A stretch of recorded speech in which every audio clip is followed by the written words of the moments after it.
before. You guys can talk.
Thank you.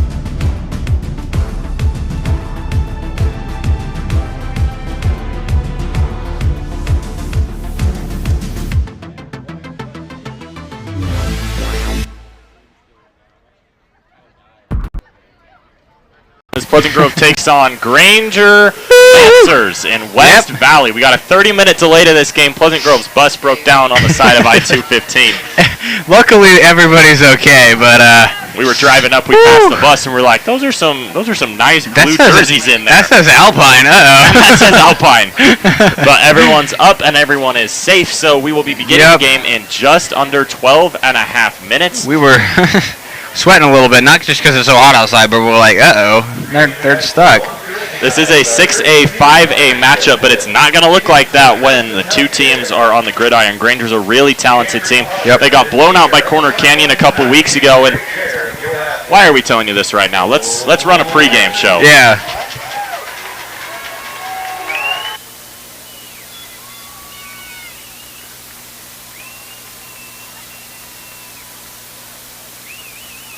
I guess we'll run the pregame show. Welcome to First and 10, the Vikings pregame show. Pleasant Grove travels to West Valley tonight and looks to continue their undefeated campaign against the Granger Lancers. Last week, Pleasant Grove defeated the Weaver Warriors 40-14 in a home game that was a lot closer than the score shows, but ultimately an impressive Vikings victory. The Lancers had a bounce-back week, defeating Dumont Vikings 54-7 after being trounced by Corner Canyon 55-7 the week prior. Pleasant Grove lost the starting quarterback, running. But man, last week that offense really took off. It was a 0-0 ball game after the first quarter, and the Vikings scored 40 in the next 3 quarters with a huge game from Carson's legs. Carson is last week's PGSN player of the game, and he had a huge week with 145 yards on the ground and 129 yards through the air on 13 for 23 passing, and was responsible And forced the Warriors defenders to keep him in the front of their minds while trying to defend the pass. Carson's arm continues to be a bit of a question mark for Pleasant Grove, as he has yet to throw for 130 yards or more in a game this season, while attempting 20 or more passes in each game. We'll see how that impacts Pleasant Grove not only today, but also as the weather gets cooler. This Granger defense could easily punish Carson if he makes any mistakes with his arm, as they had 4 interceptions last week against Dumont. The Vikings cannot turn the ball over if they want a chance to win tonight, but do expect the defense to be active in the turnover game. Pleasant Grove's defense was huge last week, picking off Hamlin 3 times, including a fourth quarter pick 6. I expect the defense to be on their toes and give Sway some trouble.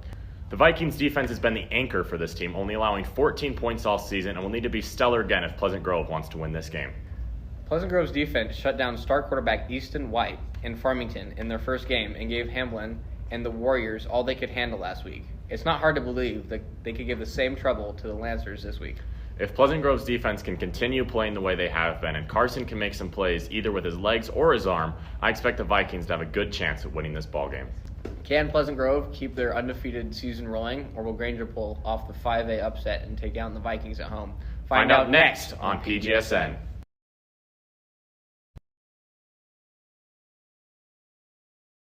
It's going to be a tough matchup today. We got 9.5 left to go. Carson's arm is likely going to be the deciding factor in today's game. I believe it. That kid has pushed through a lot, and he's just an all-around, just well-rounded athlete. I think he's got it. He just needs a little confidence, but I'm sure with a great team around him, he's going to figure it out. He's a baller, and he's a really hard worker. Literally a baller. He's a basketball player. Yeah, he's insane. He played basketball last season for Pleasant Grove, a transfer from down the stretch. Yep. A team that really competed with a chance to. They actually almost upset Lone Peak in the second round. That was a really close game. And basketball season's coming up. We can preview that as we get closer and closer. But Carson is going to be a huge piece for that team this season as well. Yep. They're doing the coin toss right now. We got 8.5 minutes left to go until kickoff. Granger's captains, and we apologize for the names what's going on this week. We will try our hardest, but no promises. We apologize for any names we may butcher with a... Yeah. That's the best way to say it. So going from left to right for Granger, Chase Stiles, Landon Figueroa, Veka Petitifa, and Carson Sway, the starting quarterback. You can see him on the far right side. He is number 8.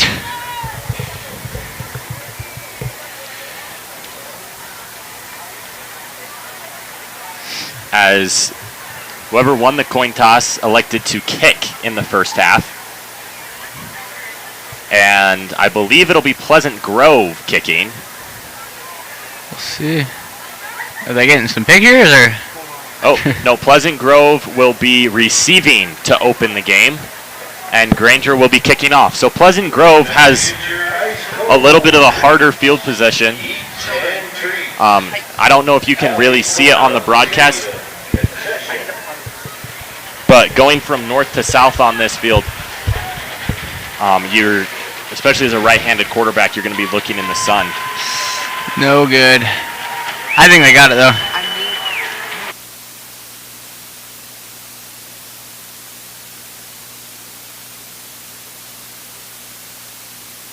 As we're going to take a quick break, so don't be worried if your stream starts to buffer. Just keep that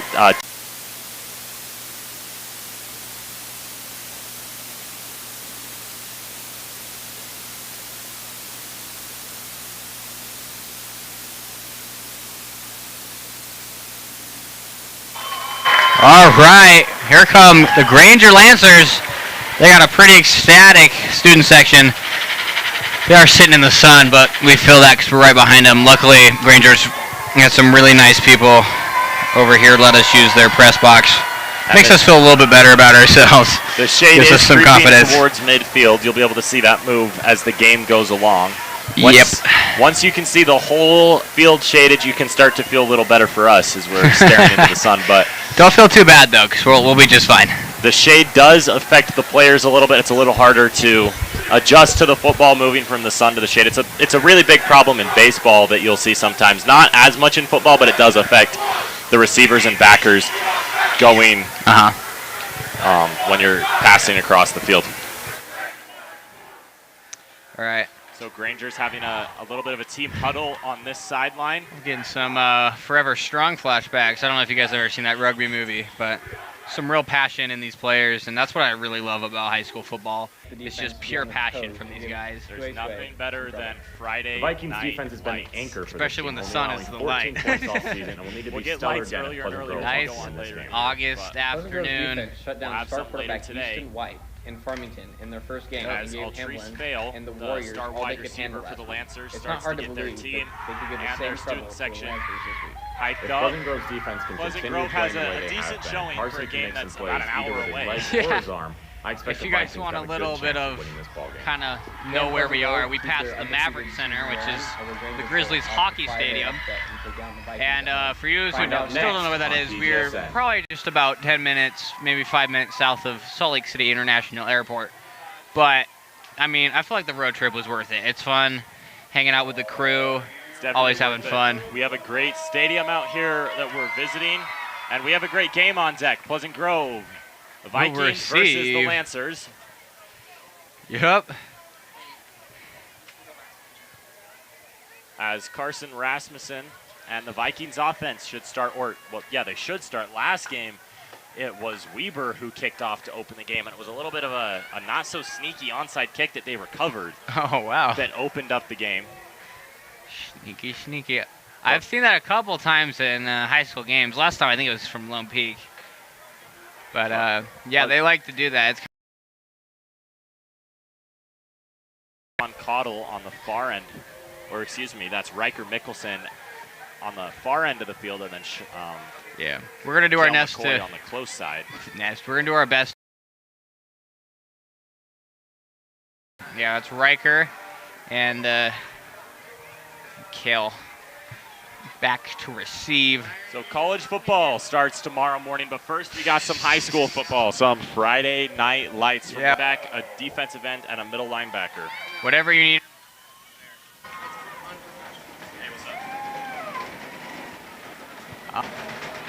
As the Lancers, I don't know if you can hear that, but that's just all stomping from this side of the Yeah. field. Don't worry, there's no thunder or earthquake. They're just having a good time. A line drive, bounces at 20. It's Riker Mickelson who grabs that, gets to the 25, and he'll get to about the Whoa. 28 before he got rocked. He got tattooed on that one. Score in the first quarter, but then in the last 3 quarters, they scored 40 points and just exploded on offense. Those are like video game numbers. That's crazy. Definitely having the Left side, 2 wide receivers on the right. Rasmussen takes the snap, looks right, throws right. It's a short pass to Kale McCoy that falls incomplete. good defense there by the Lancers. It looked like man coverage there. Tight defense. And that was drawn up to be a quick pass by Rasmussen. He just didn't have time to find an open man. It's Winterton, Cottle, and I can't tell who the third person is on that left side, but the same formation for Pleasant Grove. Same play, but he goes deep, and Mackay cannot put his hand on that one. It's going to be a 3rd down and 10 quickly for Pleasant Grove. Oh, already. They're moving pretty quick. If we know anything about second half teams is they usually do okay in games. One second half team I'm thinking of on the national level at least is the Chiefs. I mean, they do have Patrick Mahomes, but honestly, we have a number 15 at quarterback too. So if you just think about it, we just have a different Patrick Mahomes at quarterback. So I think we'll be fine. Kale McCoy, Sean Cottle, and James Clark on the left side. There's running back on Rasmussen's left hip, Matt Moore. The throw to the sideline, it's Cottle. He got his feet in bounds and a 1st down. That is a 1st down just past the 40. Probably to the 41. Absolutely lost his man on that route. Cottle, we saw it a couple times last week. He's a master of using that blind side for corners. Once they turn, and he shows it again today. It's going to be 1st and 10 from the Vikings' own 40. Cottle goes in motion. It's going to be a handoff to Aiden Franson, who gets pushed forward. He played really good. I was gone last week, but at least in Farmington, he definitely had himself a game. Struggled a little bit last week. 5 rush attempts for only 10 yards, but against Farmington, he did win the Player of the Week with 2 touchdowns. 2 of Pleasant Grove's 3. Rasmussen drops back, looks right, pump fakes. Now he rolls out right, getting rushed. Throws it. And did he get his feet in? Yes, he got did. a foot in. That's Makai Peterson. 2-yard gain on that one, but well-deserved 2 yards. Pleasant Grove worked really hard to get this to a 3rd and 4. It's very manageable. I think they got it from here. I don't know if that was planned or not, but Granger had a quarterback spy or a quarterback contain on that. Right when Carson started to roll out, they had a guy come past the line of scrimmage and come to tackle him. And that makes so much sense. Last week, 14 rushes, 145 yards, 2 touchdowns for Carson. And he's been doing much of the work this season on his legs. It's more than 10 yards a carry, which is crazy for a quarterback. 3 wide receivers on the left, 1 wide receiver on the right. Carson takes a snap, looks left, throws left. James Clark He's on got the catch, it, and he breaks and he's a couple gone! tackles. 30. Can he break one more? He gets ripped down at the 20. Play is blown dead. You may have seen a fumble and taken a gasp, but he is okay. I'm pretty sure he just let go when he hit the ground. To the 19-yard line. Just that is found yards the after hole catch. between He 2 defenders. Barreling down the home stretch. So Carson in the offense, moving. They're in the red zone on the first possession here. Those slants can be deadly if executed properly. If wrong, that could be a big hit on the wide receiver. It's Aiden Franson with a gain of about 4. And he's going to be spotted at the 15-yard line. So a 2nd down and 6 for Pleasant Grove. Right. Yeah, Franson struggled a little bit last week. The backup, Matt Morris, picked up a little bit of the slack with 58 yards on 11 rushes. But I don't expect Franson to struggle for much longer. He's due for a bounce-back game here. He's a really good running back. Yep. It'll be second and 6 from the Lancers. Rasmussen 15. Takes the snap. Designed quarterback run. Outside. Rasmussen breaks a tackle to the 10. Gets pushed into his own player, but gets a first down. He lets the defense know it. 1st and goal for Pleasant Grove on the first drive of the game. And Carson looks like he's in a rhythm.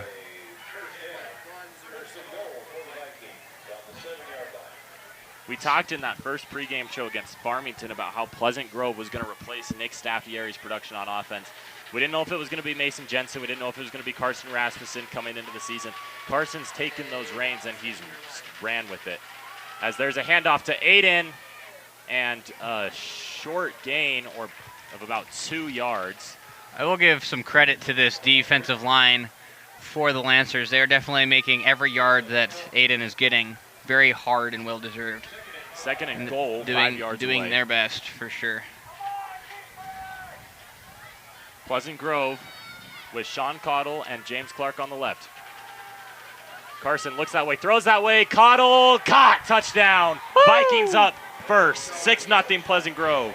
I guess they're going to start this one running. They hit the ground and a full sprint. And they just started running. They held down shift on roadblocks and was just sprinting from the 25 to the end zone. Pleasant Grove with a quick 6-0 lead. Right. Parker Hall is going to do the field goal. And it is good, 7-0 Pleasant Grove. They struggled with kicking in that first game against Farmington. Yeah. They only got the 6 points from every touchdown, nothing more. So it's good to see Parker Hall put that one through the goalpost. They did really well last week as well with that kicking. But 9:07, so not even 3 minutes taken off the clock with that drive. A quick drive by Pleasant Grove. Now Granger and their explosive offense, led by Carson Sway, are going to look. They're going to look to match that. Our camera's a little shaky. I think we're just trying to figure out where exactly we are going, but I think they'll figure it out. And Pleasant Grove is going to have to find number 20 on every play. Landon Figueroa 10 catches for 136 yards and 3 touchdowns last week against Viewmont. A huge game for him. He's going to be the main focus for Pleasant Grove defending this week.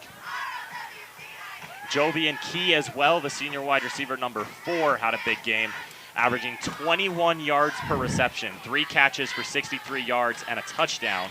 So those are Sway's main guys that he loves to go to. Granger has a scoring differential of -1, but they got blown out by 48 points in their first game and then blew Viewmont out by 47 points in their next game. Rockwell Doman will kick off. Neither of their games have really created any stress for either team. Yeah. But a big momentum booster last week as they beat one of the Vikings in the state. They're looking to beat the second one today. And what a boot by Rockwell Doman. That's going to be a touchback. I only see those kind of kicks in college in the NFL. What a kick by him. 60-plus yards on that kickoff. Rockwell's a man that you want to have there kicking off, and he's also a man you want in Ultimate Frisbee, as I learned today during second period. Rockwell was swinging it. As, not to brag or anything, but my team won. Yeah, I think he's been playing soccer for a while. He's got some trees for legs and definitely showing it there. So Sway starts under center. Granger's stacking the box. Yeah, So does Pleasant Grove. It's going to be run. So this is going to be a team that Pleasant Grove's going to have trouble defending. Every team has trouble defending a team that runs like this. They don't really send any man out wide, but they have a lot of great passing formations, rushing formations out of this, that really the defense is just left guessing every play, and it's really just up to who can carry out their assignments to the best of their ability. The last time I saw a formation like this was flag football. As there's a flag, might be for an illegal formation, or it looks like they're pointing Oh, offsides. offsides on the defense. Which usually, I don't know if the rule is different in high school football, but usually they don't blow the play dead. But it is on Pleasant Grove, Yep, so that it's will going to be a first and 10. encroachment.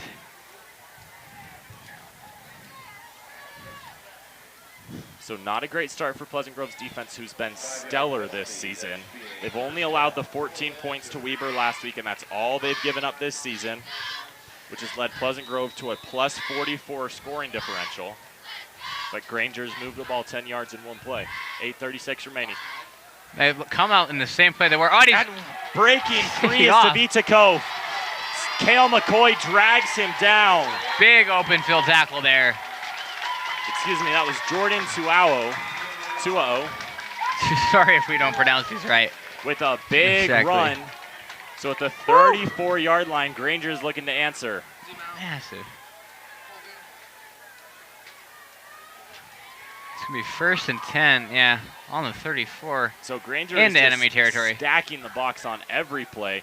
As It's this another one pitch. goes to Jovian Kai. And he's going to get about 5 yards. It's another pitch there. They definitely like to stack and just push. So far, it's working. Which you just have to wonder when they're going to turn to the pass, because as we were talking about, they threw the ball well. Sway, 19 for 28, 264 yards last week. You wonder if they'll switch up formations or if they're just going to run with this all game and if they've found ways to pass out of it. Uh-huh. Sway under center, takes a snap, handoff. It's like a fullback run there. As he gets brought down after a 3-yard gain, so 3rd and 2. And it's going to be these downs that are crucial for Pleasant Grove this game. Getting these 3rd down stops and just creating the momentum swings. Because as we saw last week, once Granger starts to score, they keep that rolling. Yep. He scored Same 8 formation. touchdowns last week. That's a big number. Another It's going to pitch. be the pitch, and in the backfield, Oh, making the wow. tackle for Pleasant Grove is Tua Wolfgram. Jordan Tao is going nowhere. So 4th and 2, as it looks like Sway is headed towards the sideline. I'll figure something out. But he's going back on the field. Let's see. So 4th down and 3 for the Lancers with 6:40 remaining. Sway goes into shotgun. Kof is on his left hip, 2 wide receivers on both sides of him. This is a formation you expect him to pass out of. And he's And going it's to run. gonna run. And Oh, he's lost the fumbled. football. It doesn't matter if he jumps on it or not. That's a loss of down. It's Pleasant Grove football. And that's what we're talking about with this Vikings defense. They took a second because they had to kind of figure out what that formation was. As you guys saw, that was kind of a funky formation. But the Vikings definitely figured that out, and the Lancers are left a little disappointed on that first drive. They showed you last week, Pleasant Grove's defense loves to clutch up when it matters most. They had multiple stops on 4th down in the red zone. They have a huge stop on 4th down. The offense with a huge opportunity to really seize the momentum. It's Cottle and Clark on Rasmussen's left side, 3 wide receivers to the right. Rasmussen takes a snap, looks right, quick throw to the right, and he overthrew his receiver. Kale McCoy was wide open. Some pressure there by the by the Lancers. I think they brought 4, like a little scheme blitz just on the defensive line there. And luckily, because he ended up on the ground there. Sacks are not a great way to start off a drive. Cottle out to the left side is going to be alone there. It's Franson on McCoy, and I am not sure who's on the far right side, but Cottle goes in motion and a timeout is called by Pleasant Grove. Looks like the coaching staff isn't particularly happy about which. So I don't know if there was a little bit of miscommunication. And I think we're going to head to commercial.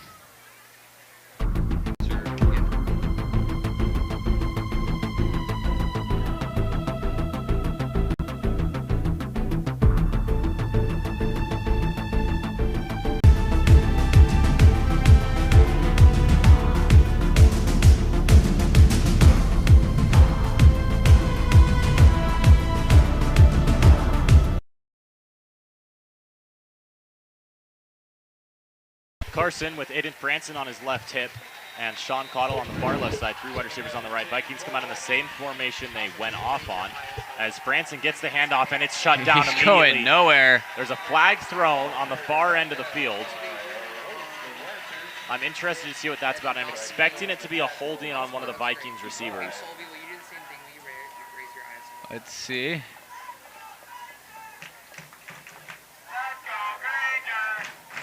They have a megaphone out here. I don't know if they're That's genius. allowed to have that, but I don't know if you are. I feel like if it's used correctly, it'd be fine. It's a holding on the Lancers, wow. so it's a first down for Pleasant Grove. That's something you don't see too often in these high school games. Especially on running plays. Yeah, definitely more of a pass play, but I think the Vikings are going to take what they can get. I think it's a 5-yard penalty. Make it 2nd down and 5. There's a little confusion. The refs are just talking over something. And they are, in fact, going to take the penalty. 1st and 10 for the Vikings. Or maybe it's 2nd and inches.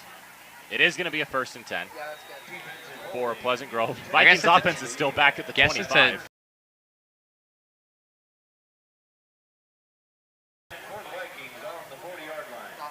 I am not sure where the play clock is in this stadium. I cannot see one for the life of me.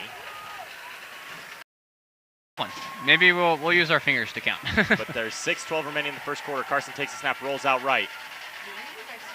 And he's going to take it himself. Swarm. He gets back to the line of scrimmage.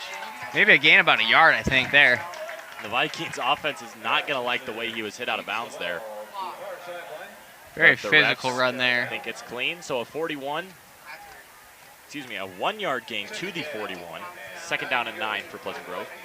6 minutes left to go in this first quarter. Already halfway over. Just so sad. You love to have these things last forever. But it is what it is. Sean Cottle. Kale McCoy come out to this far left side. Rasmussen with the running back on his right hip. Cottle comes in motion. Rasmussen takes the snap. Looking over the middle. Can't find. Good of a throw that was. Mackay Peterson only had 1 catch last week, but he made it count. 1 catch for 22 yards and a touchdown. That was on a 4th down, too, that he scored that. Mackay going throughout this game. Don't expect him to lose any confidence in his senior wide receiver. Rasmussen takes the snap. Sack there. Looks like Granger's defense has kind of figured this out. Something Carson's really good at is using his legs to get away from some defenders. He almost did it there, but a 5-on-1, and Carson cannot win that one. Pleasant Grove brings on the punt team. Gabe McCoy will be back to punt. He's definitely good at his job, that's for sure. He had some amazing punts. He had one really good bounce against Farmington. Spot him inside the 5, and that one is high. Fair catch called, and the catch made at the 25-yard line. And that's where Granger will start out with it for their second possession. Carson Sway and the offense.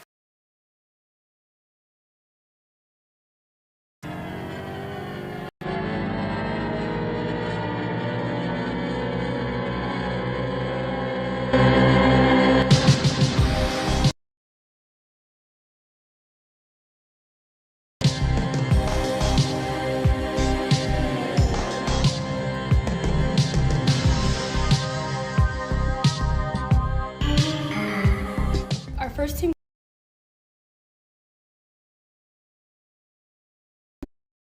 The offense in a passing formation here. 2 wide receivers on both sides. Sway drops back, looks right, almost gets sacked, and he finds open grass. He's gone. He's got green grass in front.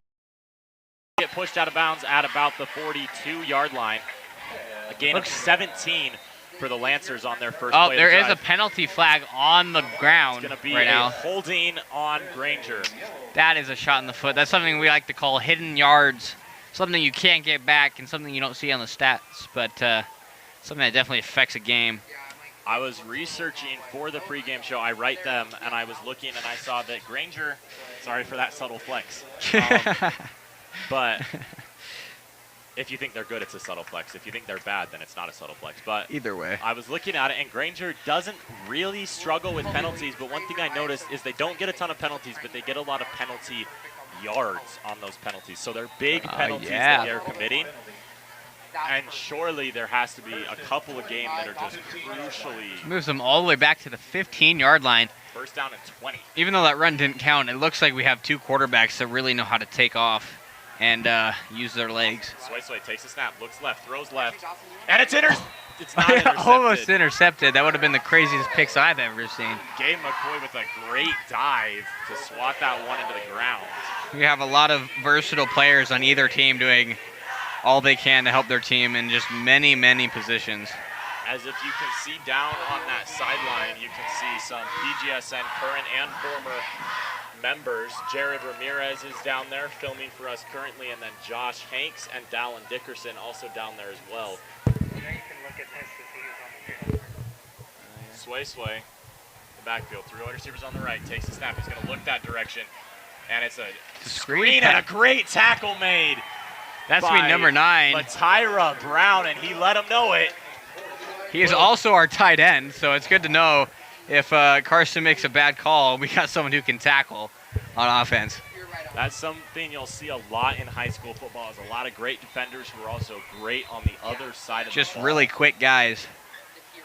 But Tyra, the senior, there are a lot of seniors on this Pleasant Grove team.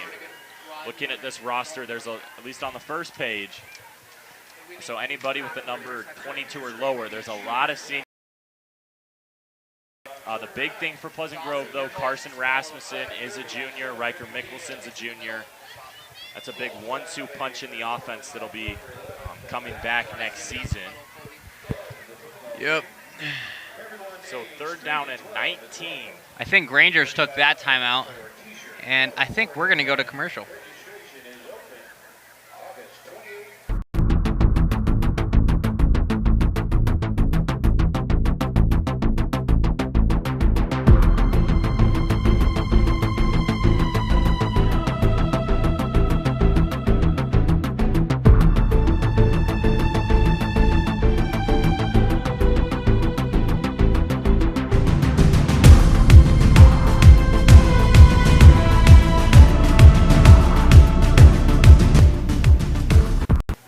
Sway takes the snap, and it's a handoff, and he's got green grass. That was Jordan Tuau. Massive 3rd down play. He gave it all he got. It's still going to be a 4th down. And 6. And looks like the punt squad's going to come on. That was a 13-yard gain. As we'd like to tell you about our Instagram @_PGSN_. You'll see a lot of content from punishments to highlights to final scores. Updates and such. Everything you need to keep up with PGSN, our streams. And also make sure you subscribe to our YouTube channel. I know we sound like a common YouTube channel, but It's the only time we'll say it this game, I promise. yeah. Just make sure you guys don't miss a game, but I'm sure you guys won't because you're on top of it and you know when the games are. So it's Sean Cottle back to receive the punt. Oh, that was Sean Cottle that almost blocked it. Massive punt there by Maka. So I hope I said that right. It was Kel McCoy back to receive Not it. too sure. The McCoy twins are really a big part of this Vikings team. And for the Lancers, And they carried their weight for sure. Scott. Excuse me, sorry. It was Elijah Scott who was running down the field and got hit by the ball to give Pleasant Grove better field position than they maybe should have gotten. Yeah.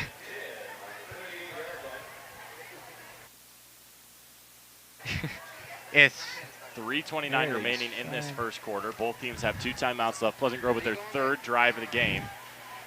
And they're going to get an extra 5 yards for I don't know why. for reasons that we have yet to be understand. honest, I don't know why. But the 43-yard line is where they'll start.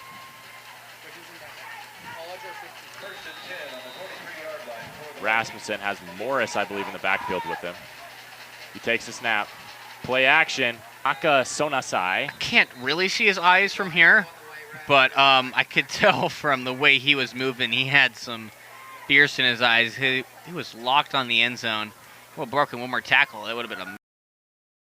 But there is a flag down. We'll see what it is. Oh, that's going to be a karate chop, a.k.a. roughing the passer on Granger. That's going to be another 15 yards tacked on to that play. And looks like to have like a undisciplined first quarter here from the Lancers.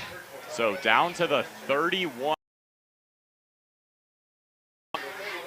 As that's something that they've really focused on the last couple seasons, is to see the quarterbacks be safer and to be protected in the backfield. As it's Rasmussen, and then there's Morris and Franson in the backfield on both sides. It's going to go to Morris, and he gets a gain of 1 as there's a flag fly. Confused. I'm guessing holding because that's the most common foul you're going to get on plays like this. And that is what the ref is signaling. A holding on Pleasant Grove. It's no good. You just got to put yards, and now you got to get back up. As Pleasant Grove has a penalty go against them. I believe that's their first of the game. Yeah, very common in high school. A lot of physicality between the defensive and offensive line. So definitely not unseen, but definitely unfortunate. So a 2nd down and 10 for Pleasant Grove as they move back to the 41-yard line. Rasmussen's going to keep Morris, and Aiden Franson moves out to the slot. It's going to be Matt Morris in the backfield. Got like a 49ers scheme going on here. Rasmussen takes the snap, looks left. He's going to throw left. Sean Laser Cottle beam. with the catch. Sean Cottle's been huge for Rasmussen this season. Just been really trustworthy and just great hands on the sideline.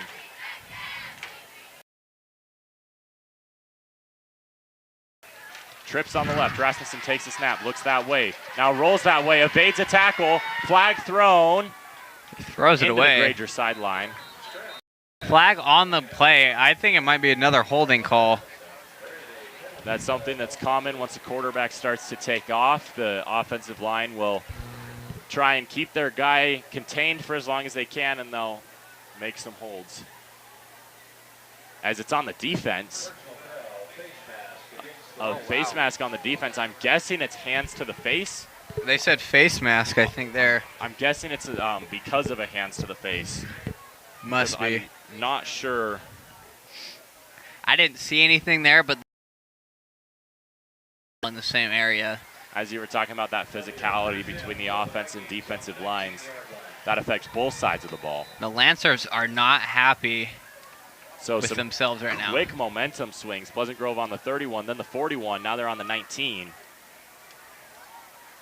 As their offense might get gassed just running to the football. Carson with Cottle and McCoy on his right side, and then they stack the line on the left. Looks like it might be a run here. Rasmussen takes a snap, It throws won't right. Kale What a McCoy on the pass. catch. Talk Just- about threading the needle.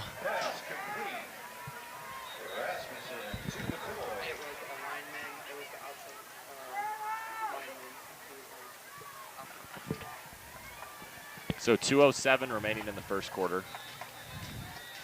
So far, it's been a supercalifragilisticexpialidocious first quarter from the Vikings. It could get even Not better. so I'm much. not going to say that. You can say that, Kimball, but I think that's our 3 words for the game. I don't know if you guys saw on our Instagram the pieing thing. Poor Jack and Alan here with me. I'm not going to let that happen. I've just decided I'm good. it could be a little more super if Pleasant Grove can push it in the end zone here as Carson starts to dance. Oh, Some more dancing. and out that's to a the stiff arm sideline. from a quarterback. Whoo, he's using that dribbling arm and just saying, nah, I'm just going to keep going. Carson Rasmussen dancing to the sideline and for a Viking And first down. we got some pumped members of the crew here in the box. We're getting into scoring position. a little bit of samba, a little bit of waltz. It's a good pickup after the bus breaking down. This is definitely a good pickup for the Vikings. I believe Carson was on the first bus to get here. But Carson with Clark and Cottle out to his left side, and then Mackay is out there as well. It's going to be off to Franson, who has already eclipsed the total yards he got last week, as he has 10 in the first quarter.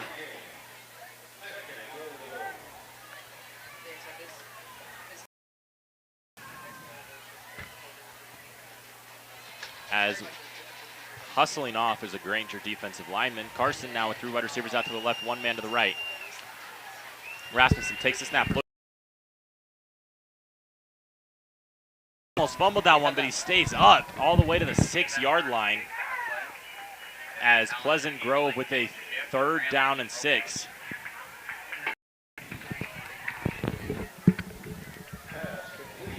So 3rd down and 6 All right, and I'm back. goal. So 45 seconds remaining in the first quarter.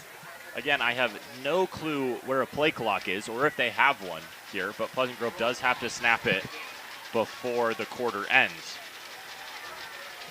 Looks like they Big probably, 3rd down. Rasmussen although I'd love to be wrong. takes the snap, looks left. He's going to take it himself. And Designed quarterback run, touchdown. Carson Rasmussen. High knees into the end zone. Or every 3 games, I'm sure. He is an athlete. An athlete. As Carson no matter was what. responsible for 5 touchdowns last week, 3 passing, 2 rushing, and he's been responsible for 2 this week, 1 passing, 1 rushing. As Asher Tyler, Yeah, I believe it Rockwell is. Doman Yeah. boots that one through. So that's a almost- second That extra almost point went kicker. over the uprights. That was a boot and a half. That's the second extra point kicker the Vikings have used today. Both of them made it. Yep, As it's both a for 100%. 14-0 Viking lead with 19.9 seconds remaining in the first quarter.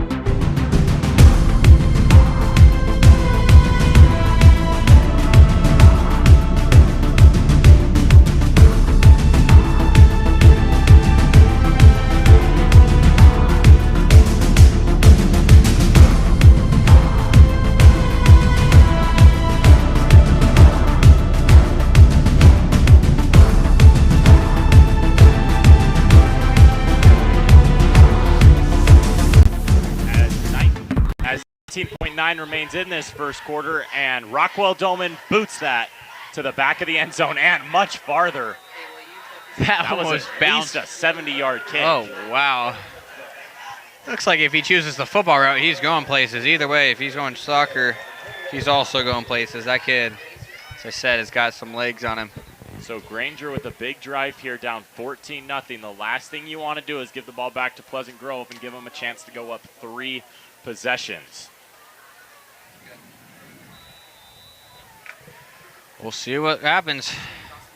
They got backed up to a 3rd and about 19 last drive and are looking not to get in the same trouble today. The snap, looking right, throwing right, and finding his man before he got smacked down by Makai Peterson, it looks like. That I think it was Bronco Winterton on the tackle there. Catch by Landon Figueroa. Figuring it out. Was Sway's big receiver last week. 10 catches, 136 yards, 3 touchdowns. And that is the end the first quarter. And wonderful sunset to end off that quarter. Yeah, on your screen now is a QR code that will take you directly to a PayPal where back to our program and is spent on merchandise, upgrading equipment, and allowing students to travel to Georgia this winter to broadcast the Vikings out-of-state basketball tournament. As if you are an individual or a company that wants to promote yourself on this broadcast while still supporting our program, PGSN, email Russ Mayo. You can find his contact information on the school's website. Just look up Russ Mayo and send an email to his school email, and we'd like to thank you for your continued support of PGSN as we head into the second quarter with a 14-0 Vikings lead. We definitely couldn't do this without you guys, and we appreciate it so much. With the emotions, we're just going to hop back right into football. So this will be 2nd and 1 for Granger, and this will be a run, and nowhere. Better view than we did. It's like a massive tackle by Thatcher Kuhn, the senior defensive. Unfortunately, they did get it. It was only a yard, but only being a massive part of this defensive line. Thatcher Kuhn, the senior wearing number 58, had a big tackle there. The defensive line and offensive line are names that you won't hear a tall. As there's a man who breaks free, and he's got green grass in front of him. Kale McCoy can't make a tackle, but finally getting brought down by Riker Mickelson. The safety, Kai, I believe, or Jordan Tuau. Number 9. Yeah, Jordan Tuau. But just a big break for this Granger football team. But as I was saying earlier, on our player sheet that he's also the backup quarterback. So Sway takes a snap. He's going to hand it off, breaking to the outside. There's a flag thrown. Again on the carry is Jordan Tuau.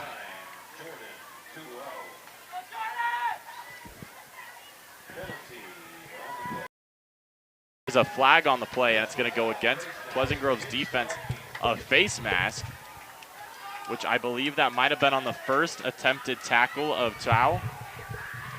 But a big penalty for Pleasant Grove now, as Granger's in scoring position at the 22-yard line. Well, it looks like we're trading blows back and forth here. This game. Which is never something you like to see, but unfortunately it happens more than you'd think with these high school games. Swayze takes the snap, looks left. Big. He's going to throw it over the middle. Wide open. Touchdown. Number 20, Landon Figueroa. He had 3 touchdowns last week. He has his first of the game today. Just botched coverage by... Yeah, it looked like a cover 2 dropped there, and just did not work out for the Vikings. As that's a big no touchdown. less than 2 minutes. Just it's barely a closer ball game than it was 5 seconds ago. Just a great pass by Sway, stepping up in the pocket with the pocket collapsing around him. Finds a receiver wide open over the middle and just throws a dart. Number 42 for Granger. Almost gets blocked. The low kick goes through the uprights. Kaniki. And that'll be a good field goal from him. As it's 14-7 now with 10:53 remaining in the second quarter, as Pleasant Grove's going to receive the kick. Or they are kicking the extra point. He also plays middle linebacker and D end. So he must have some squatting power in those legs to kick that. Grove with a chance to answer here. as it's going to be Riker Mickelson and likely Kale McCoy sent back deep to receive this kick. It's the second kickoff Pleasant Grove has received. They received the first one to open the game and took it about to the 30-ish yard line. I expect Kale McCoy, Riker Mickelson. You got some big speed back there. I expect one of them to. I would love to receive a call with them in the end zone. That didn't make a ton of sense, but I would love to see either side return a kickoff. That'd be wonderful.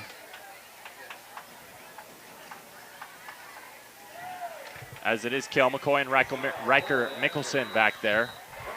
So the kick by the Lancers, who now only trail by 7. And that's booted to Mickelson, who's going to catch it at about the 10-yard line. He's going to take it right. As there's a flag. There's another flag.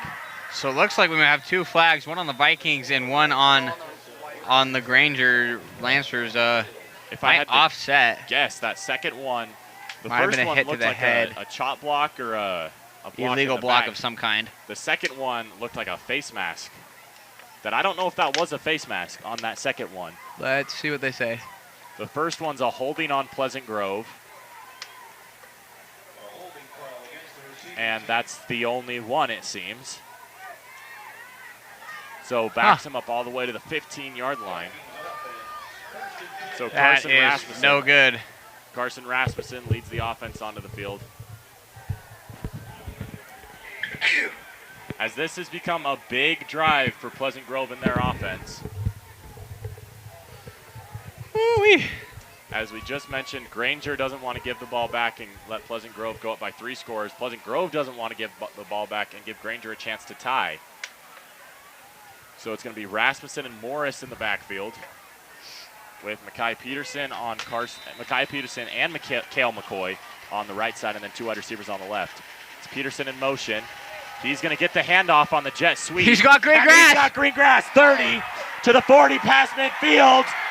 40, 30, 25, 20. Will he be tracked down? Misses a tackle. 10. Elliott Scott there All the way down to the tracks 5. him down. Massive play there is 80 yards. 80 yards by Mekhi Peterson. Some speed. If Elijah Scott didn't get back there, that would have been a crib call. So we got to give a shout out to Elijah Scott running all the way down the field. He ran from the opposite end of the field as well. So he ran more than 80 yards but the Vikings with a huge barely got that into Mekhi's hands, and he just turned it loose. Those things either work for 80 or they go backwards for 15. So that's always fun to see. It's kind of a gamble in the football world. Carson with Branson now on his right hip. 2 wide receivers on the right, 1 ran receiver to the left. Carson takes the snap, design quarterback run. Rolls out right, left, touchdown. And there is a flag on the play. That ref was really enthusiastic to throw that flag. About a 15-yard throw on that. As Put it's some going to wrist be a behind it. holding on Pleasant Grove's offense. That's going to take us back to the 15-yard line. I wouldn't mind some StatCast on that ref's throw. We'll get some AWS Bert up Advanced and stats. distance. Maybe he played quarterback in high school. Just trying to have some more fun. So, 1 play. Touchdown taken back, but Viking went from 1 15-yard line to the other, so even though we're going back 10, we still gained. That's still 70 yards from where we started. First and goal from So the we're doing all 15-yard right. line. Rasmussen with what looks like Winterton in the backfield with him. 2 wide receivers on both I sides. could see this being a run. It is Winterton. On the wheel route, he's wide open. Wow, what a play call. That's a touchdown. Pleasant Grove. Sorry to cut Allen off, but what a dive there by Bronco. He is also one of those athletes that can just do everything Just on on offense. the wheel route. I don't know if you guys remember last year. He was our Taysom Hill, where every time he was in, he ran the football. The Winterton touchdown, that's his first of the season, I believe. He did not play last week, or he did not record a catch. That is also the second touchdown pass by Carson. I told you he could be a little bit of a Patrick. Sorry, guys. That's I hope he's not like Jackson Mahomes. bad mess up there. Kind of like a Patrick Mahomes for us. I guess the number 15. Maybe that's what I need to. Maybe that's what I need to wear next time I play football, which Rasmussen. it's probably gonna be never. But Piping up the kicker, he's holding.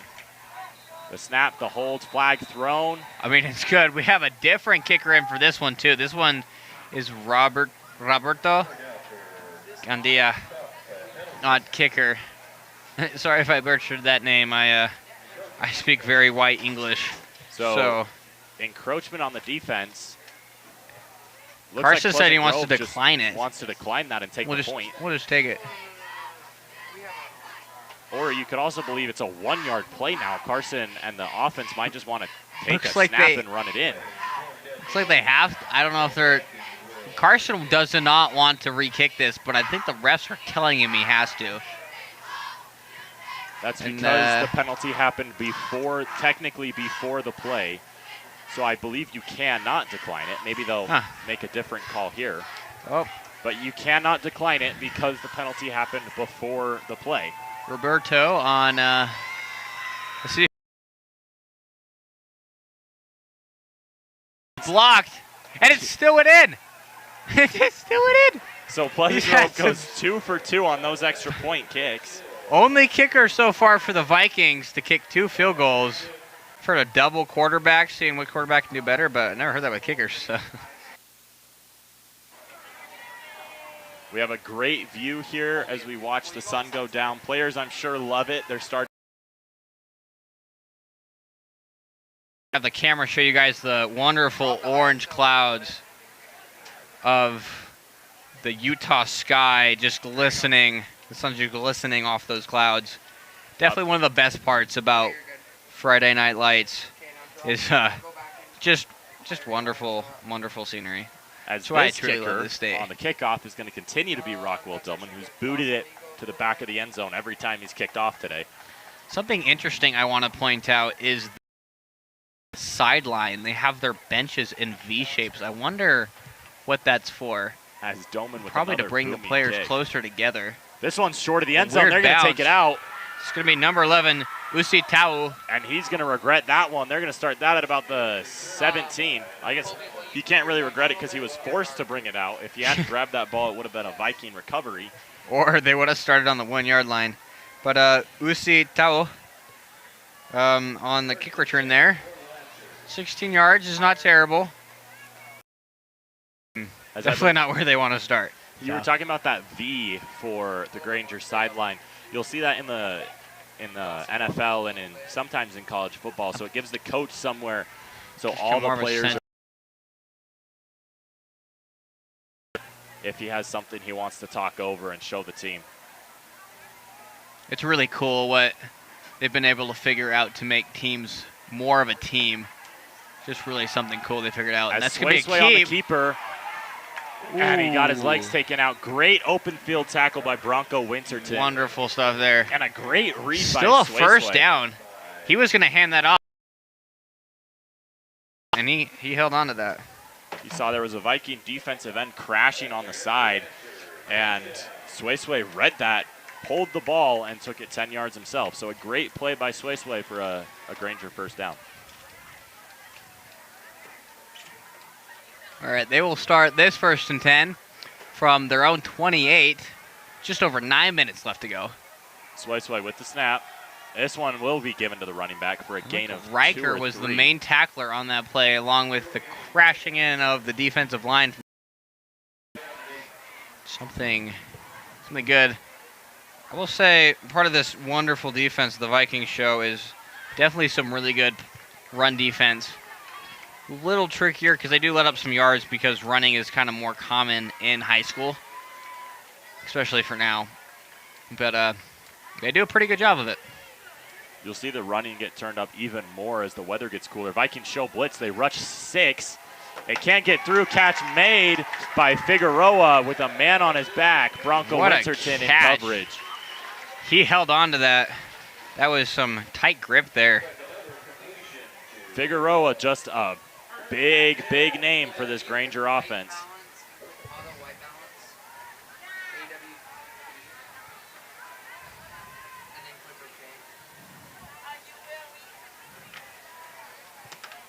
All right.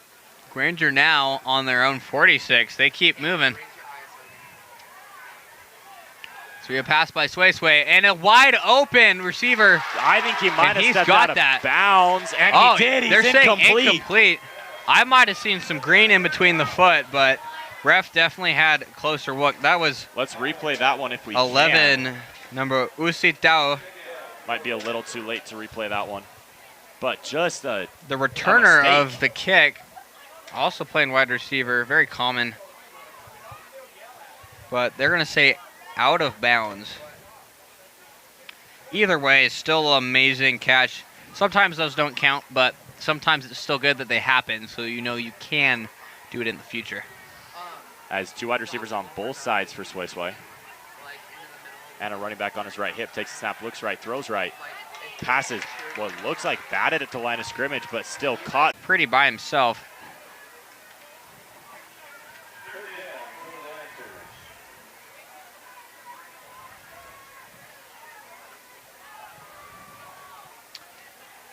All right, let's see. The Lancers could continue to move this ball. 3rd down and 3. This one's very manageable. We have not yet seen that running formation since the first drive. Maybe they figured it might not work. As it is Maybe a they big keep going. 3rd down. They will run the ball, though, and that is going nowhere. But the play is blown dead. With a ahead of flag. time. Let's see. I could see a false start because that was a very early thrown flag. Or they've Let's gotten see. the defense on encroachment a couple times. If it is encroachment, it's Miles Williams for Pleasant Grove who looks a little It confused believes on the it's call. going to be on the Vikings. Yep, encroachment there by the Vikings. That's unfortunate because they definitely had a massive stop there. Never good.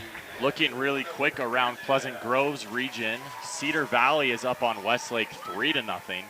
American Fork is beating West in a big game, 24-14. Lehigh is beating Rigby, Idaho, 7-0. And Lone Peak is getting handled by Corner Canyon, 34-7. Lone Peak Corner Canyon was supposed to be the game of the week as Sway drops back, looks left, throws left. Catch is made, flag thrown. There have been a lot of those this game.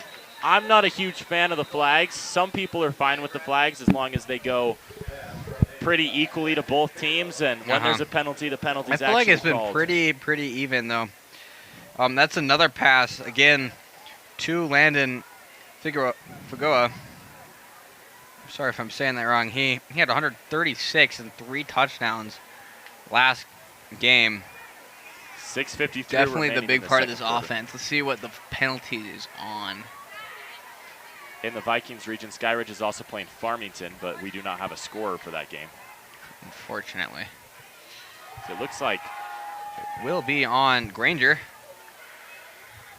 I don't know if that was a equipment issue because he tapped the inside of his collar, which usually means I've never seen a horse collar go against the offense. So we're not exactly sure what happened there. But that's going to be a big.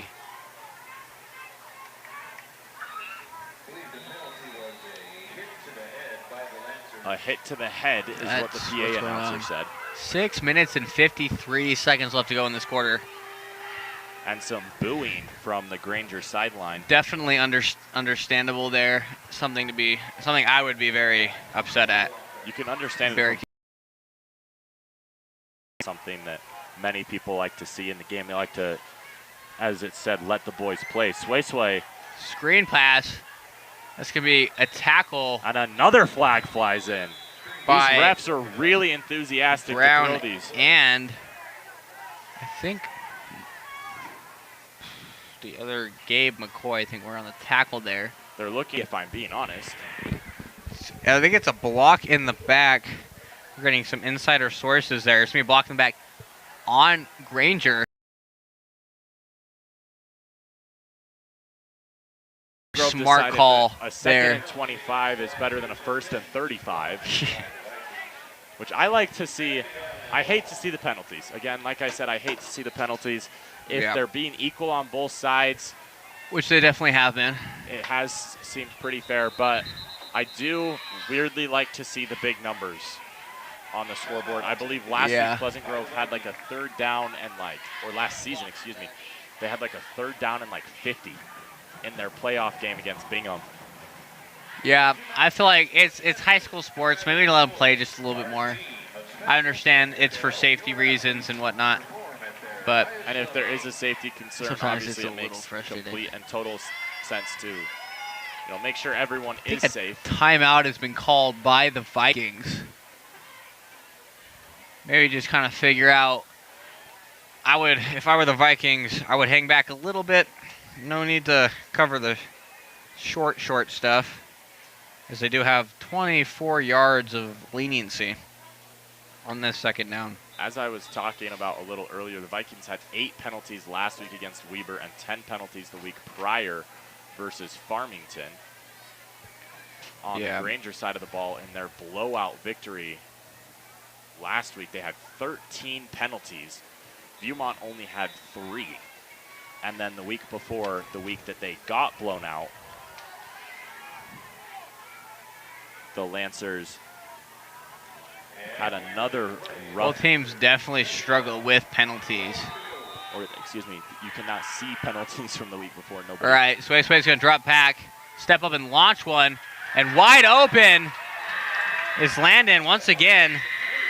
Pagoa, that is a massive gain. Let's see where to make it 3rd down and manageable. very manageable. Or is it About second down? Third down and 3, it looks like. Massive gain of 21 yards. Just a simple corner route there. Got wide open. At the 34-yard line. Yep, across midfield into enemy territory.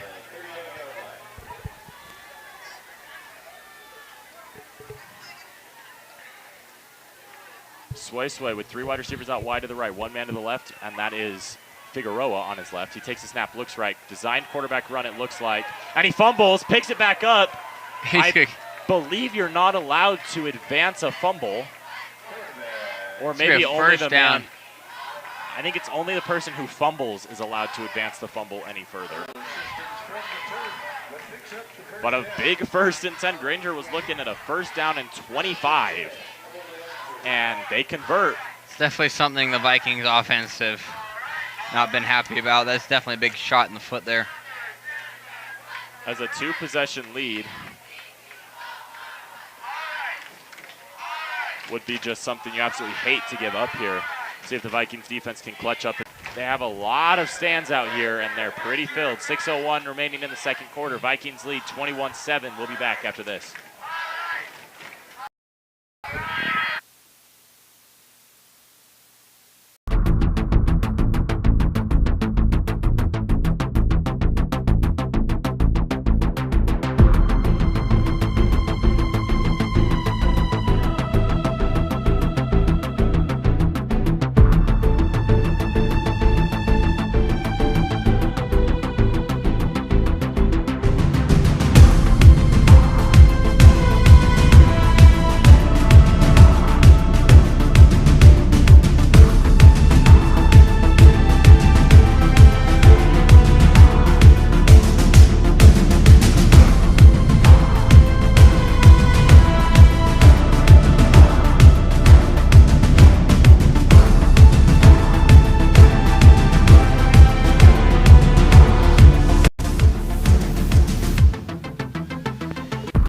Sway and Granger on the 1st and 10 handoff, bounces it out wide, and the tackle is made in the backfield for a gain of 1.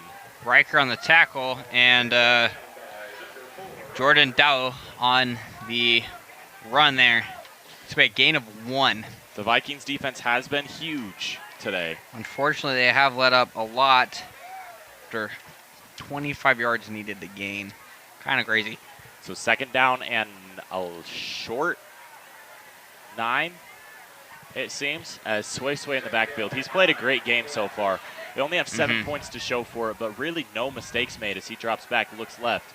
Still looking left pocket, collapses, and he's Finn Gates, the 5'10" senior on the sack.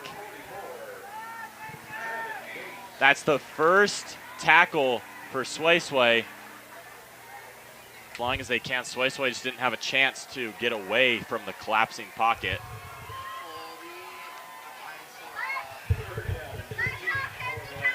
Sway with the running back on his right hip, 3 wide receivers to the left, 1 man to the right. He's going to look to the left, throw to the left, get rocked. Figueroa, he fumbles, And Pleasant Grove has it. Do they? I If think it they- might have been recovered by Usi Tao. It is Pleasant Grove's football. Who has it? Oh, Riker Mickelson with the recovery there. It looked like Usi had it for a second, but I believe that that is- was Sean Cottle who made that recovery. That's the one that everyone was giving high fives to. I believe Riker Mickelson is who I saw. I don't know if it's who it was, but that's the third fumble from this Lancers offense, and the first one they've turned over. So that's gonna be Vikings' first turnover.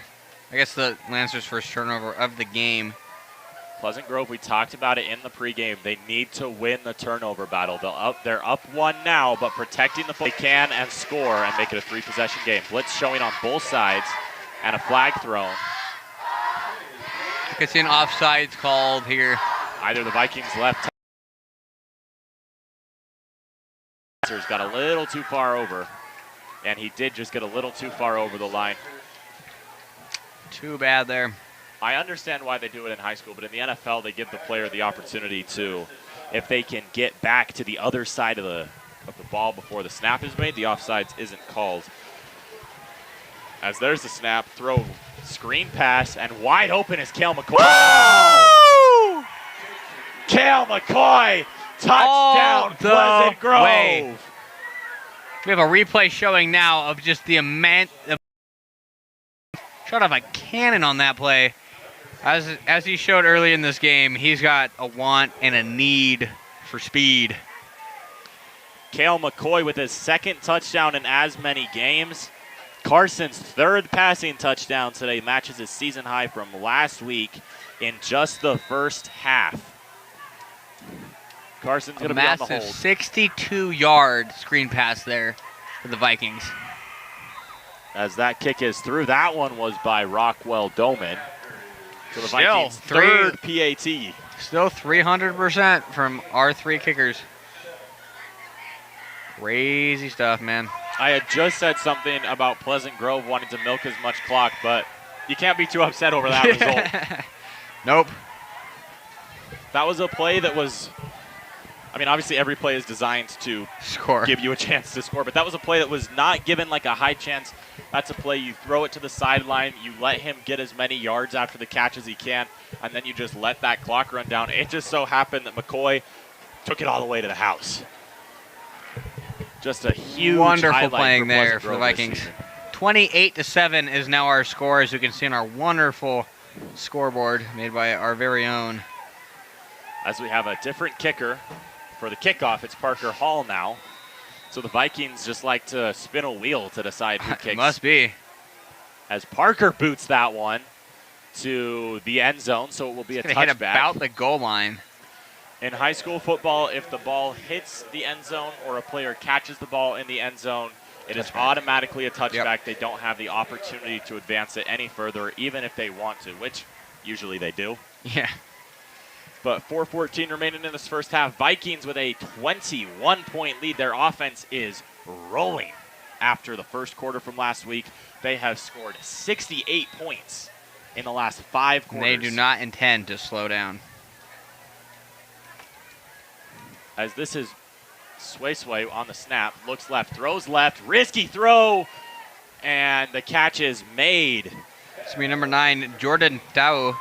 Who's someone we've seen all around the field today for Granger.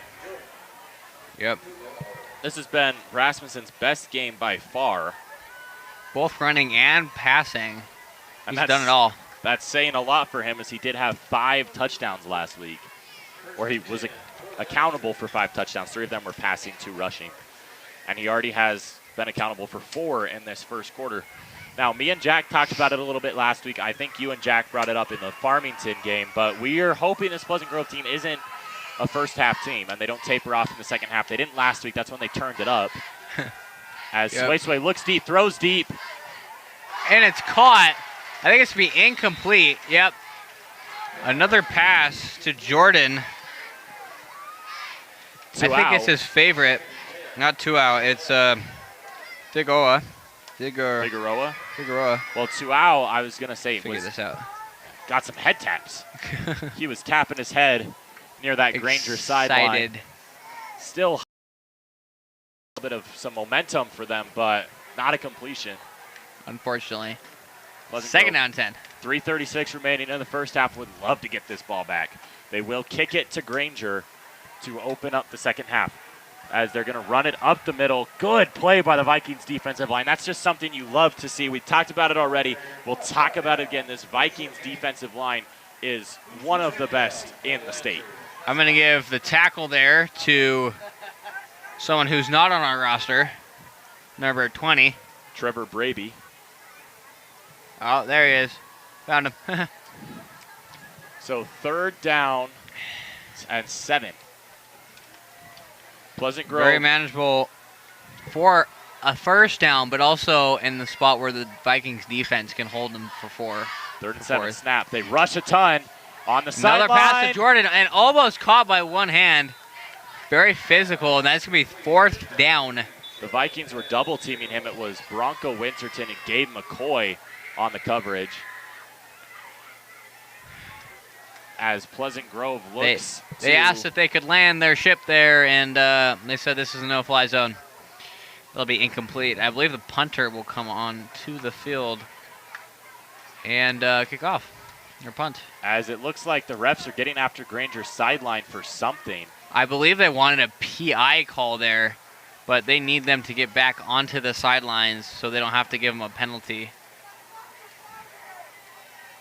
It was the ref who's tasked with getting a Little new ball. funny thing here is one of the staff, it looks like, for Granger found one of the refs' flag on the ground. He's just trying to give it back. As I believe there was a flag. I don't know if it has something to do with that sideline.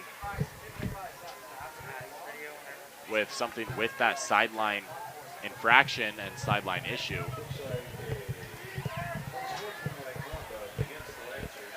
The PA announcer says unsportsmanlike conduct, but he sounded a little hesitant, so I'm guessing it's on the coaching staff, though. We'll share the message with you as the Vikings have Cale McCoy to receive this punt. This would be Trying to read the number of the punter. It's going to be number 1. Maka Sonosa. As bouncing out of bounds just shy of the 45-yard line at the 48. And Not a great punt, but still a big one. The Vikings have just a over huge 50 chance yards on punt this there. possession. I guess that is a big punt because he was punting from like the 5. He was way back there. The ref's still talking to that Granger sideline. I don't know if it had something to do because the ref that was talking and looking over was the ref that's tasked with getting a new ball whenever they need one. So it might have been an issue with the ball and talking about how that is being held out throughout this game, or it might have just been an issue with some unsportsmanlike conduct on that sideline. But either way, the 15 yards aid the Vikings. 2:45 remaining in this first half. Carson with one running back on his left hip, 2 wide receivers out wide to the right, and it goes to Franson as he gets bounced off the side to the 49-yard line across midfield. As I was starting to feel like this first quarter was going a little late until I realized that, and remembered, I guess, that this game started half an hour late. Yep. So if you didn't want to make the drive up to West Valley, or you live out of state, we'd like to thank you for joining us here on PGSN today. Absolutely. We love bringing this to you guys, and we hope you guys love consuming the content that we put out. As James Clark goes in motion, Rasmussen takes the snap, fake handoff to him. It goes to Franson and Morris, and he tripped on him, man. He had a lot of green grass in front of him.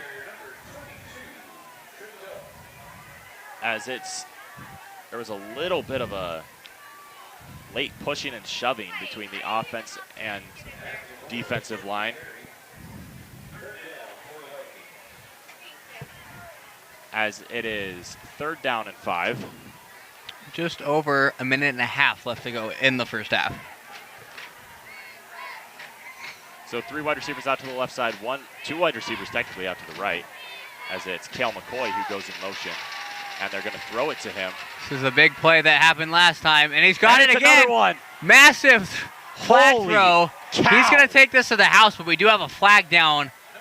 The ref again with the cannon for an arm. I don't know why he feels the need to throw it where all 22 guys are, but he's doing a really good job at it. So McKell is 2 for 2 touchdowns on that play. Unfortunately, this one looks like it's coming back. I'm just saying there should not be a holding call by that ref. He's 20 yards past the line of scrimmage. That holding's not a call for him to make. There's a referee on each sideline that should make that call. That call is not for the umpire that early in the play. It's frustrating to see because Cale McCoy has just turned it upfield and ran. And there might have been a holding. There very easily could have been a holding on that play. Very likely. But that's just not a call for the umpire. Score for 3 straight plays in a row, but it looks like they will do whatever they can to do it. It's Miles Williams, the center, who's a little confused. And Carson might have to do it again. We'll see. Just a great run by Cale McCoy to break multiple tackles. I believe that was actually Bronco Winterton there. Well, Winterton with on the that spin move. Play. Those are just frustrating mistakes by that Viking team. See what they can do. 1 minute and 2 seconds left to go. So 3rd down and very long. With 1:02 left, Rasmussen looks right, throws over the middle, pass is incomplete off the hands of Cale McCoy. 4th down. Lightning doesn't strike 3 times in a row. Only twice. Here at Granger. Unfortunate there. Under 1 minute left to play, and Gabe will punt. As sort of, in my opinion, a questionable decision by that Vikings coaching staff to pass it there. You could run the ball up the middle and force Granger to either use their last timeout or just run 45 seconds off the clock on that play clock. But Granger has a full or just under 1 minute and a timeout for this possession. We'll definitely see what they can do with that. Good punt there by Gabe, and an unfortunate bounce. As a good play by Trevor Braby to jump on that one and stop it before it hurts the Vikings any further. Just a frustrating set of downs for Pleasant Grove. Yep. Gets called back for a holding by the guy who's not supposed to call the holding, and then what looks like a touchdown gets called back by a holding on the center, which you rarely see. As you could tell, Alan's a little upset by that. Upset. But, yeah, interesting call there. Something you don't see very often. But he was standing center of the field. Maybe he saw something a little further downfield. There's nothing to put the blame on the refs, but he has to have a really good prescription to see that. As Tuau gets the stiff arm, but to no avail, he still gets brought down after a 2-yard gain. 2nd down and 8. Clock keeps down running. By Trevin Gates, sorry. And he's been physical tonight for sure. The Lancers are just going to allow the clock to tick, tick, tick, tick. Just keep rolling. Maybe go and hurry up here, just trying to get another play off before the timeout. 16 seconds left to go. Screen pass. This one to Jordan. 1st down, and the clock will keep running, but timeout called by Granger, and they will have one last crack at the end zone before halftime. Last time we saw a play like this, Farmington fumbled it as the quarterback tried to release it. We almost had a fumble scoop and score. Definitely have to see what they do here. I'm guessing we're going to have a heave for the end zone. Just depends how much they trust Sway's arm to see if he can.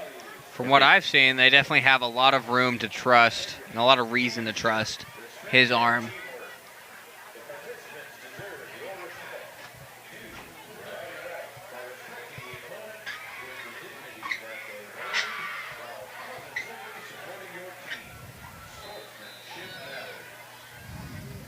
Just, again, nothing to blame the refs for on those plays. If the penalty was committed, the penalty should be called, but just the first one was not made by the right guy. The call was not made by the right guy. But ultimately, nothing can be changed about it now. Pleasant Grove's got to still be pretty happy with where they are, up 3 scores going into halftime.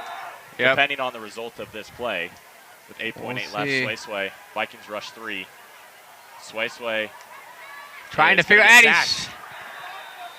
That'll be the end. That's Trevin Gates. Again. his second sack of the game. Vikings lead 28-7. The end of this first half. Every week during football season here at PGSN, we're putting the spotlight on Vikings from sports that don't get as much recognition as they deserve. First, we'll let you learn a little more about Addie Smart, a lady soccer player.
As Carson Rasmussen has looked really good. He's been responsible for 4 touchdowns, 3 passing, 1 receiving, and, 1 rushing. It's a big week last week, responsible for 5 touchdowns last week, 4 touchdowns this week. We have Colby Paul here, who's been running the camera up top for the whole first quarter, as you can watch. Hey there, viewers. Yeah, it's a little shaky up there, but this Granger crowd is loud. They're shaking the stands for us. They've been rocking. We're doing what we can up there. So some great work upstairs by our camera crew. Obviously, me and Kimball, we're the only 2 that you can hear and really visualize during the broadcast. But we have 2 great camera crew members upstairs. We have Dawson and Colby, and then a producer, Caden, sitting right next to us the whole game, running everything for what you guys see. And then we mentioned it earlier, we also have Jared Ramirez on the create a little edit after this game, and you guys can watch that on our Instagram @_PGSN_, as well as his Instagram, which will be post if you want to follow him as well. This is the 3rd football game I've ever been to, as 4 years on PGSN. So, look at that, how exciting. All right. Colby, what have you seen? We'll ask you one question before you give the headset back over to Kimball, if that's what you're looking to do. Yeah, please, ask away. But you're up top. You can see more than we those in front of us. So what have you noticed being able to see all 120 yards of the field that maybe you want to highlight here? I don't really know. I don't really see anything because I'm staring into the camera. Okay, you heard it here first. He didn't really see anything because he's staring into the camera. Welcome Kimball back on. We didn't introduce ourselves to begin the broadcast, but I am Alan Judson. I'm here with... He's the main voice of tonight. I am Kimball. Heard a lot of Kimball in that first game. Probably sick of my voice by now after a couple years, but still happy to be doing this with you guys. This is your 4th year? Believe it is. I'm not a super senior, although I sound like an idiot. I did come in as a freshman. And you are 18 years old. I was recruited, and now I'm a senior. It's been a long road, and unfortunately, I'm near the end of it. We had a very entertaining first half there. Vikings have more to show for it, up 28-7. Lancers made fumbles, for sure. And there's something I thought And, that I wanted to have a quick conversation with you about. Yeah. We saw a couple plays beginning the game where he turned all the way away from that. We haven't seen that formation any time after the first quarter. I have a couple theories, but I'd love to hear your first on why you think they switched away from that. It was kind of definitely interesting. Maybe they thought it was a little risky because their hands seemed to be a little slippy today. But they definitely had some big gains, so I would not be surprised if they come into that formation again tonight. But very interesting. The formation worked really well. They got down to about the 35-yard line, I believe, before there was a turn. I'm interested to see, like you said, if they do turn back towards that, trying to score some points and score quickly here, or if they continue to stay just with the 5-wide formation that they've been rocking with the whole rest of the game. Definitely have to see. I thank you guys for the tune-in. Return. We do have a couple scores from around the region that we want to focus on. Cedar Valley is up on Westlake 10-7. This game did start half an hour late. The Pleasant Grove game did, as I'm sure you guys are aware. So all the other games around the region are they're farther ahead than we are. So Cedar Valley is up 10-7 on and the game has been delayed. Wow. They're still stuck in the first quarter. Heavy rain and lightning. That was provided by Rigby's basketball head coach. So love to see the support for the basketball team for the football. Still up on Lone Peak, 34-7, and I believe they have the ball and are driving even closer. American Fork up 31-14 on West. And then looking into Granger's region, I'm sure you guys are tired of my voice, and I'm sorry, but looking into Granger's region, if you're a Granger fan, 5A, Kearns is up on Northridge 17-3, and there are Copper Hills is up 49-6 for, those are the only other games that have reported scores here. And finally, we'll look at one more game before we let you guys take a break from listening to me and Kimball. The Layton Lancers, who Pleasant Grove plays last week, dropped a game to Skyline today, 20-27. Pleasant Grove will see them next week at home. We'll have coverage for you on PGSN. We'll talk a little more about that later in the game. You learned a little more about Addie Smart earlier. Now you're going to learn about Avery Valgardson, a setter for the Vikings volleyball team.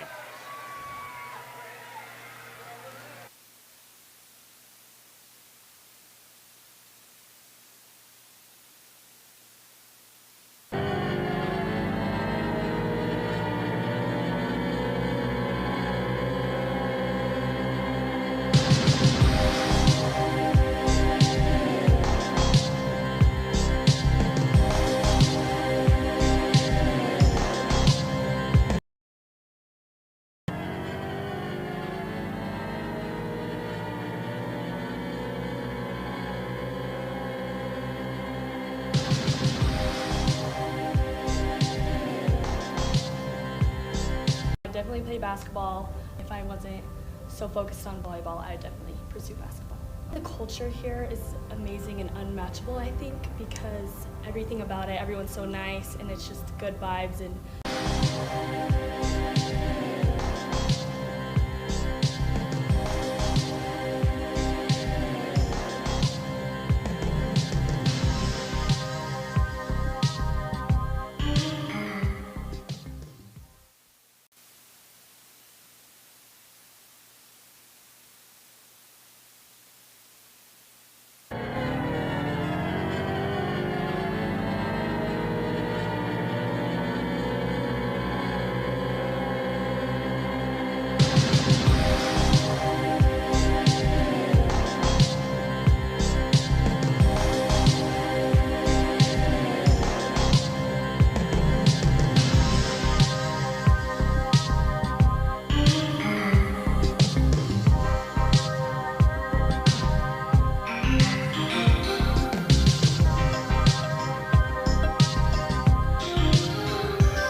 team goal is to win state, which is a pretty big goal. We all just want to like play together and work as a team. I think just building connections with my teammates and just feeding their needs and wants. Because as a setter, that's kind of your job. Going hard when you're supposed to. When you're working hard and keeping things competitive, that's when it's the most fun. So if I couldn't play volleyball, I'd definitely play basketball. If I wasn't so focused on volleyball, I'd definitely pursue basketball. The culture here is amazing and unmatchable, I think, because everything about it, everyone's so nice and it's just good vibes. And like if I were to compare it to a different school, I feel like we definitely have a beat out. Hiking just because it's beautiful. We play music all the time when we practice, so just like our random dance breakout parties, and like we always have handstand contests and like stuff like that. So I think that's pretty fun. Just to not be your worst critic, don't beat yourself up over the little things. Both as an athlete the most.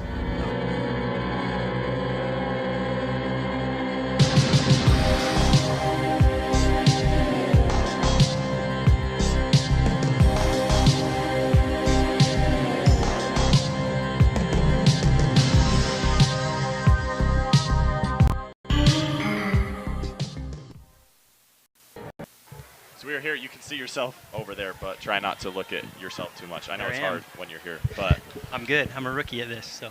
So we've got Principal Hanks up here. He's been talking about coming up for a couple of years now. It has honestly. been. Since I've been here, I've been wanting to come up and hop on the broadcast with But you guys. he's joining us here. We're a week and a half through school. Do you feel like it's improved from last year? Can you compare it to last year? It's been great. Well, you know, every year is different, so it's hard to say one year better than the other. But for sure, there's a good feel at the school this year. The students, there's kind of a positive excitement about the start of school. It's exciting for us, for the admin to see the kids. They're just happy. They're nice to each other. There's a good feel. The teachers are having a great start to the year. So, yeah, it's been good so far. Love it. Football season-wise, 2-0, up 21 at halftime of the third game. It's better than we started last season. I guess you go to all of them. Have you been to all of them this season? I've been to them all. I've missed 1 or 2 games per year when I'm traveling or out of town. But this year I've been to all of them so far. Can we get your take on what you've seen so so it's far? fun. Yeah, we look good. This has been an exciting start to the season. It's been fun to watch this group of seniors because they were sophomores 2 years ago, and we struggled 2 years ago, and everyone was talking about this group and how excited they were to see them kind of develop. And here we are. It's their senior season for these guys, and they've been looking great. It's been fun to watch them and develop and grow and play well today in the season. This is the development. 2 years ago, you would have guessed that it would have been Mason Jensen starting at quarterback here. It's Carson Rasmussen who's been running. I don't know if you've paid much attention to basketball last season, to football this season. What's impressed you the most about Carson kind of taking the reins and just running, leading both squads? Carson, I remember the first big thing we noticed about Carson as kind of fans watching is when he got hurt that basketball game, got cut pretty bad, and he wanted to get back in. He was like, put me back in. And so watching him and his energy and his toughness and just how quick he is, how feisty he is, and it's fun now to see on the football field, see him running around doing the same kind of things. So yeah, he's a great kid. Fun to have him. Carson will be returning next season for his senior season. He's going to be playing basketball this season as well. So we're going to see a lot of Carson over the next couple years, year and a half or so. Yeah. Halftime's winding down, so we'll be back soon with Kimball. Is there anything you wanted to say, just kind of like a goodbye, maybe a little? No, just thanks for having me. Maybe we'll come back here once in a while. I've always wondered what it's like to be on the air broadcasting. So thanks for letting me come. I hope I made the cut, and maybe another game down the road I can be back. You might see him a couple times this season. Anytime you want to come up, just come up. We'll get Kimball to give up his headset again. Thanks, Kimball. I had to rip it away from him, but he was a gentleman about it. Anytime you want him. A second half for Pleasant Grove up 28-7 coming up next. Go Vikings.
We welcome you All back.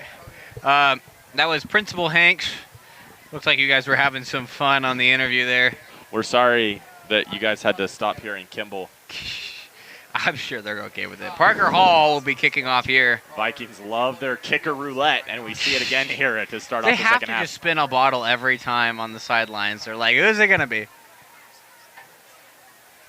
I don't know if they'll change something throughout the season as that kick goes out the back of the end zone. If they'll change something throughout the season as they possibly see who's been performing how they want them to perform, or what will happen. But 28-7, Pleasant Grove leads as Carson Sway and the Granger offense comes out of the locker rooms to try and announce a second half comeback. Very fun game so far. I'm sure you guys are definitely excited for it, especially the parents at home or whoever, parents, grandparents, cousins, besties, whatever it is. I'm sure you guys are stoked. We're so proud to be able to do this for you guys, and we appreciate all the love and support we get from you guys. But as a new first formation, play, fullback dive. I mean, number 5, Tavita Kofi? I don't know how to say his name. Anyways, 3-yard gain there. 3-yard run. Pretty good. I believe that's what constitutes for a successful run is you get at least 3 yards. So They'll talk about it. If you get 3 yards on every run, you'll get every first down you want. 4 plays, 4 times 3, 12, and that's a first down. So it's more than 10. 3 yards is what they want. Sway rolling out right, throwing right, and he finds his man. That is Landon again. Absolutely a huge wide receiver for this team.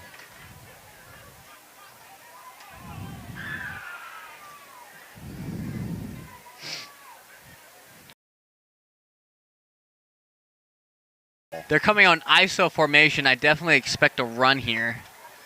It will be a run. He'll bounce it out, and that's going to be an amazing trip up there. Riker with the trip up, and Sean Caudill with the tackle there. He's got a touchdown on the night. Definitely a good part. We have a lot of studs doing all they can.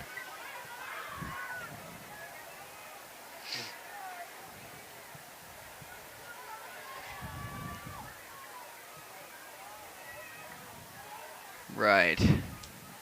2nd and 11.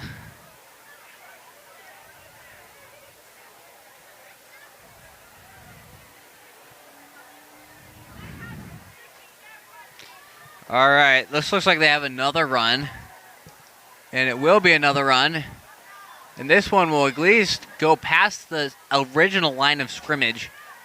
The Vikings defensive line continues to swarm.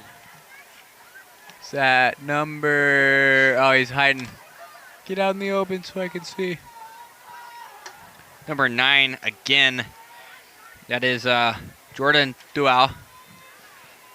He has been a big part of this offense. Let's see what they can do. It is 3rd down. Vikings looking to stop, put a couple more points on the board, and just make sure they can. Sway rolls out, and he just kind of throws it away. I expect being sacked there by Riker. Possibly an intentional grounding. I feel like there was someone close enough. That will be 4th down. They are in no man's land, which means if they punt it, it might go in the end zone. And if they, but they will be going for this. Allen is figuring something out right now. I apologize. I'm trying to see if Figueroa has been Sway will quarterbacks for college football. For high school football in the state. And the Vikings face number 3, Easton White, in the first week. And they're facing number 2, Carson Sway. Promise. He struggled a little bit this game. I wonder if that's just the testament to how good this Viking defense is.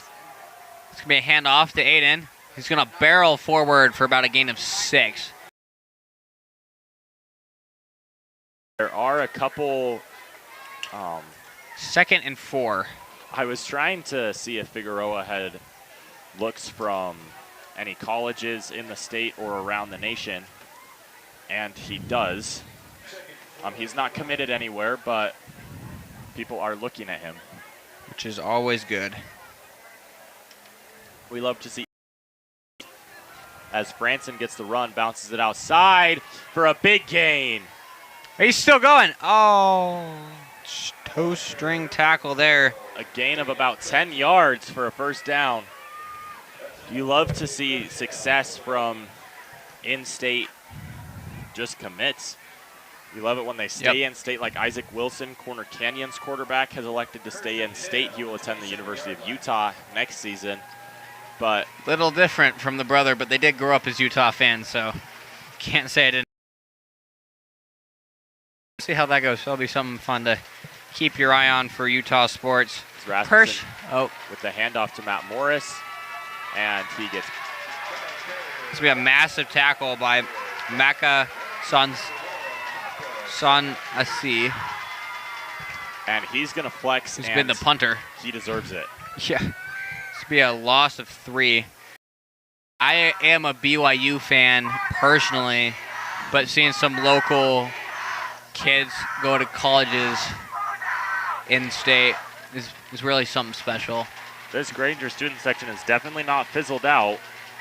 Which is awesome for them. It's always good to see who has some more energetic. Rasmussen drops back, throws deep. Cottle just out of his hands. Tight defense there. Broken up. I'm trying to find this defender's number 4. That's going to be Jonavan Key. Jovian Kai. Jovian Kai, as I have been. They're very confusing. But a cornerback, wide receiver combo. You do love to see just success on both sides of the ball. Yep. Looks like there might. Anyways. 3rd down and 13. Rasmussen with 1 wide receiver on his right hip, 2 wide receivers on both sides. Rasmussen takes a snap, looks left, looks right, screen pass. Matt Morris with some room to run. And he'll get what looks like the first down. The 20. We'll see. I do see a flag on the 30. It's going to be holding by the Vikings again. Not again.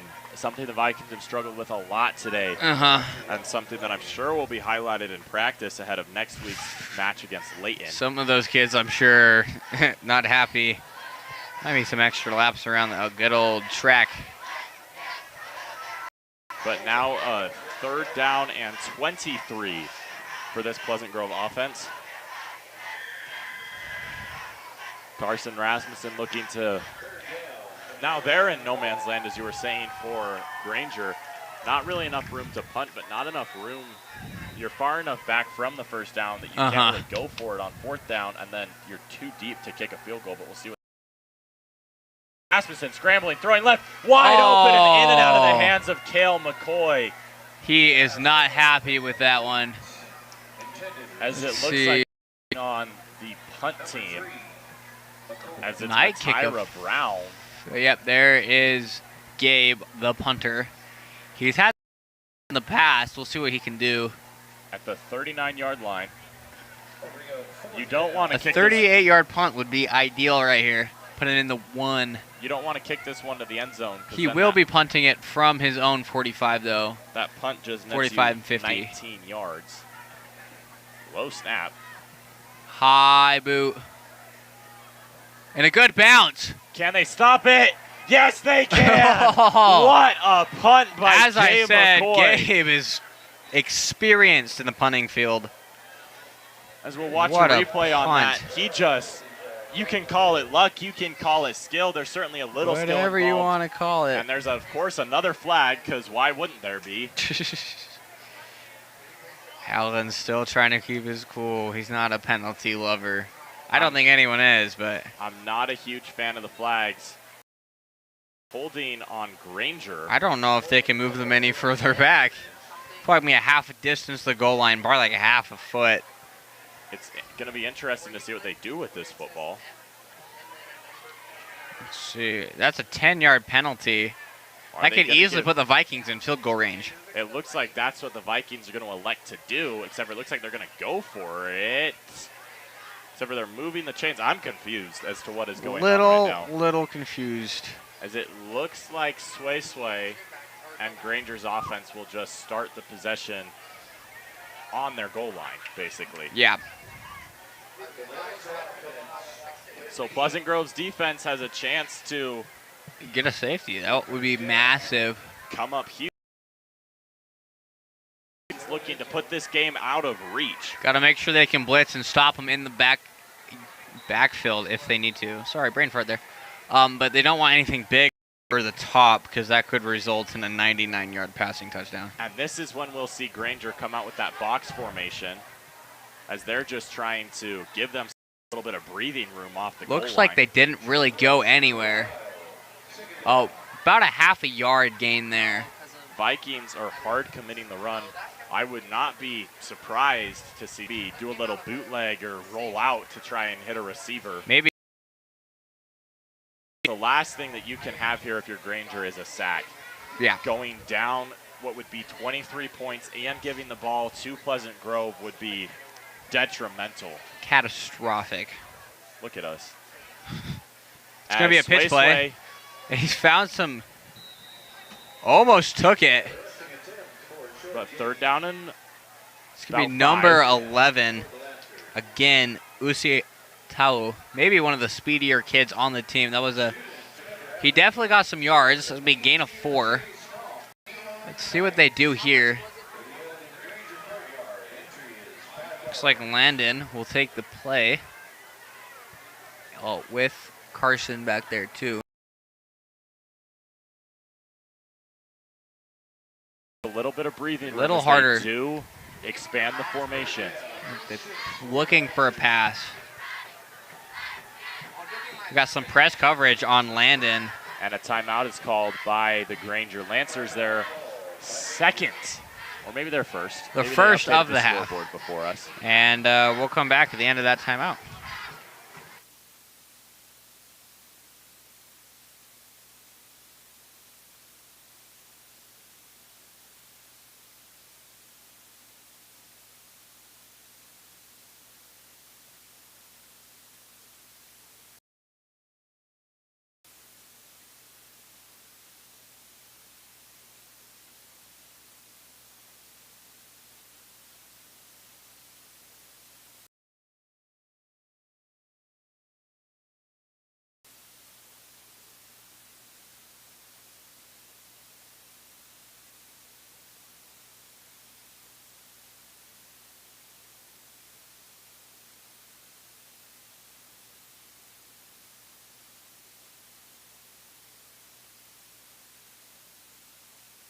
I'm just anything outdoors. Down and a big one.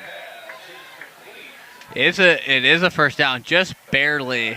That is not how the Vikings want to start this defensive drive. Maybe a little bit of a late shove. Things are starting to get a little chippy between these two teams. And it's not Fight Club, and I'm sure if it was, they wouldn't talk about it. But it's kind of not what they're going for. 5 minutes and 20 seconds left to go in the third quarter. I think This will be incomplete, under pressure pass. Intended receiver on the play, Jordan Tau. And the defender on that is going to be number 55.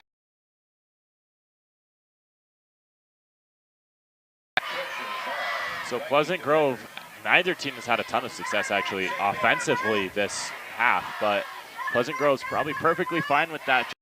Time ticking off that clock, and Pleasant Grove up 21.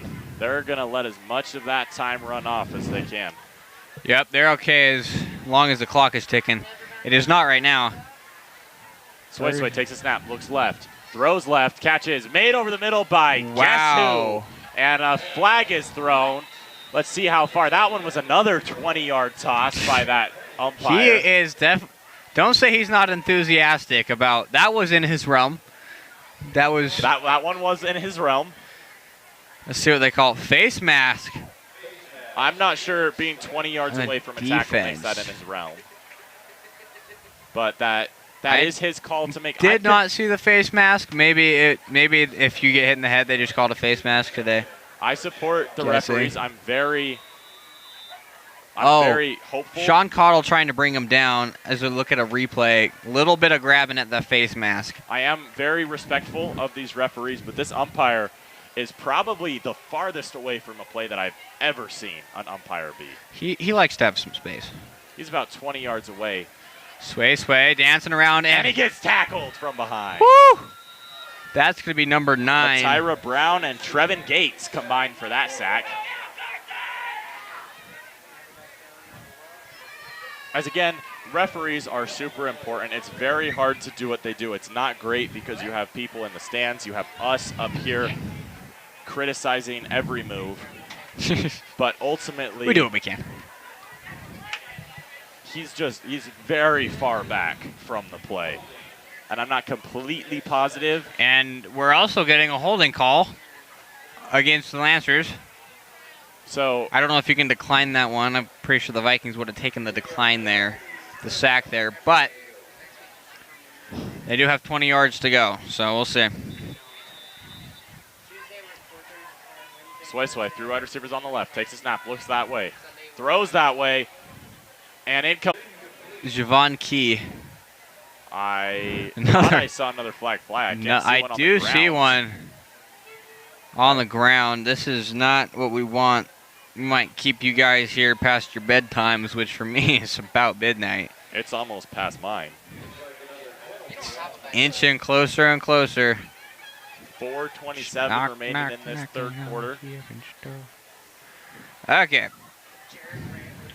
As the penalty looks like it's going to be on the Lancers is again. Another holding on Granger. So Granger is kind of affected with what Pleasant Second Grove was and affected 30. with a little while ago. They are back in, I wouldn't say complete safety danger, but they are getting back and closer to that wall of their own goal line. Another holding would be backs up to devastating. 5 yards in front of the line to gain, as it's 2nd and 30. So 25 yards away from the line of scrimmage.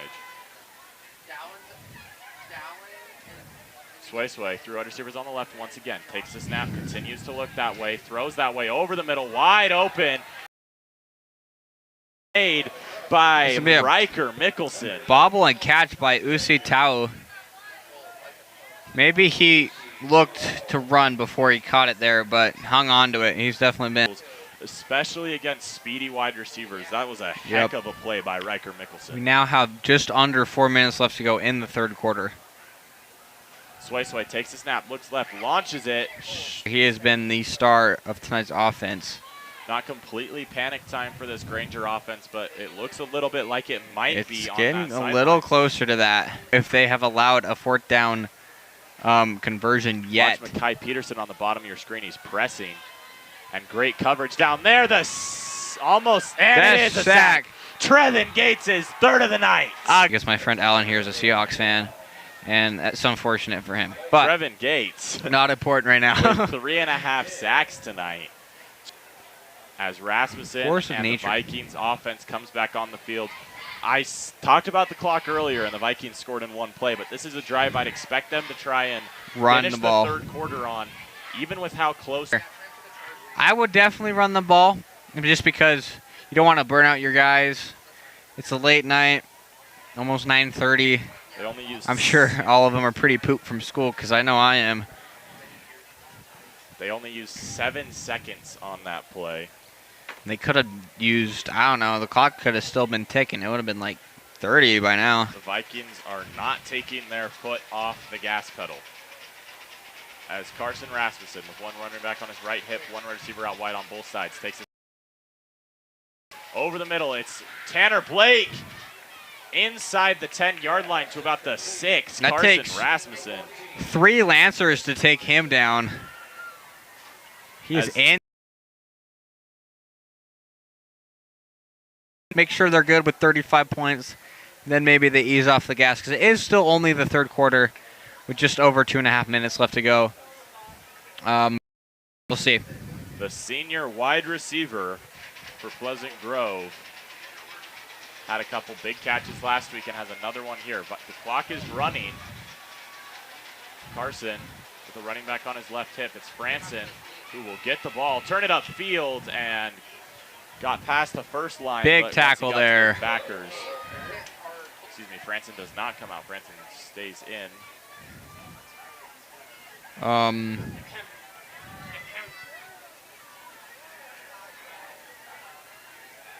As 150 now and counting in this third quarter. Pleasant Grove up 28-7. This is the point of the game where Granger has shown that this is the point of the game where they start to get a little more concerned about the clock.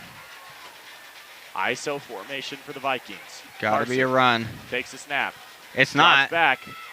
Corner of the end zone. Catch cannot be made. Flag thrown. I believe that's going to be a roughing the passer, which would mean an automatic first down and half the distance to the goal because there's not 15 yards they can give him. Was a late hit there on Carson Rasmussen. He shook it off, though. He is tough as nails. Yep. As soon as you guys see that karate chop down the middle, that's what I like to call it, the karate chop penalty, because he's getting taken down after the fact. It usually means he's thrown it, and the defender has had time to stop and avoid tackling him, but they decided they didn't want to. So it will be first and goal from the 3. And especially with the emphasis on player safety, especially quarterback safety, that's a huge no-no now. So from the 2-yard line, Carson in ISO formation once again. It's going to be Franson's the backer. And he's going to get the ball, and he cannot pound it in. He will get back. Not even in the line of scrimmage. That's going to be a loss of 2. He loses a couple yards. We've talked about Franson, and he had a huge first game scoring 2 touchdowns for Pleasant Grove. He hasn't been able to replicate that success last week or this week. And the Vikings they have shied away from the run. They've been turning towards Carson's legs, and Carson's arm has taken his highest workload of the season today. All right. As under a minute left to go now. Carson takes a snap, looks right, throws right. Franson can't hold on. That was only 2nd and 5. Unfortunately, it's third down now. From what I could see, Aiden looked a little bit towards how close he was to the end zone before he made sure he had that ball. Good pass there by Carson. Unfortunately, we've had a couple drops here by the Vikings offense. Just want to give a quick update. Cedar Valley and Westlake has gone final 13-7. And then one more big game in the region, Lone Peak and Corner Canyon. Wow, Lone Peak catching up. Lone Peak has stormed back 37-29. The Knights are down by 8. We'll keep you updated as the Vikings continue to play a little later than all the other teams. 49 seconds left in this quarter. All right, looks like this could be a pass on third down. It will be. Oh, no, just kidding. Carson's going to take off. Rasmussen, and that's touchdown. Another one for him. It's not surprising to see Carson take off like that this close. And as crazy as this seems, there's still a chance for the Lancers to come back. But up 28. Look who's taking this kick, Kimball. It's Parker Hall. A different guy than before. Let's see if Vikings can stay 100% on all 3. I believe we have Roberto and Rockwell are 2 for 2, and so is Parker. So there might be a little bit of a kicking controversy for the Vikings. Woo! Maybe we should have you guys comment your favorite. Maybe not on this video. I don't know if we do comments on our YouTube videos. We can see comments. We do actually do comments. We changed that back from last year. Maybe we take a poll down in the comments and see who your favorite Vikings kicker is. You have Parker do one Hall. of those crazy. All 3 kickers have taken 2 PATs. One of them got a PAT, a penalty, and then he got a second PAT. But Still made both. they've all taken 2 PATs. They're both 2 for 2. They both had great legs on All kickoffs. three Speaking of kickoffs, the Vikings get to kick this one off from the 45, and guess who's kicking this one? 95, Rockwell Doman gets this kick. Looks like he might be our long-distance kicker. He definitely, from what I can see, has the best leg of the 3. So he's 15 but yards. I think T-Walk is comfortable with all of our kickers. He's 15 yards more forward on this one than he was a little earlier in the game when he took it 70 This is definitely yards. where you want to put some air underneath the kick, and you can get your kicking team all the way down to that end zone to make a tackle within the 20. So Rockwell No chance. He Just- might as well be kicking a field goal because I'm pretty sure that one went in. Just kidding. off It did the not. boot But and way out the back of the end zone. So Parker Hall, Rockwell Doman, and then Roberto Grandia. All three Vikings kickers have gotten some playing time today, and they've all capitalized on their opportunities after a little bit of a struggle in that first game kicking-wise. yes.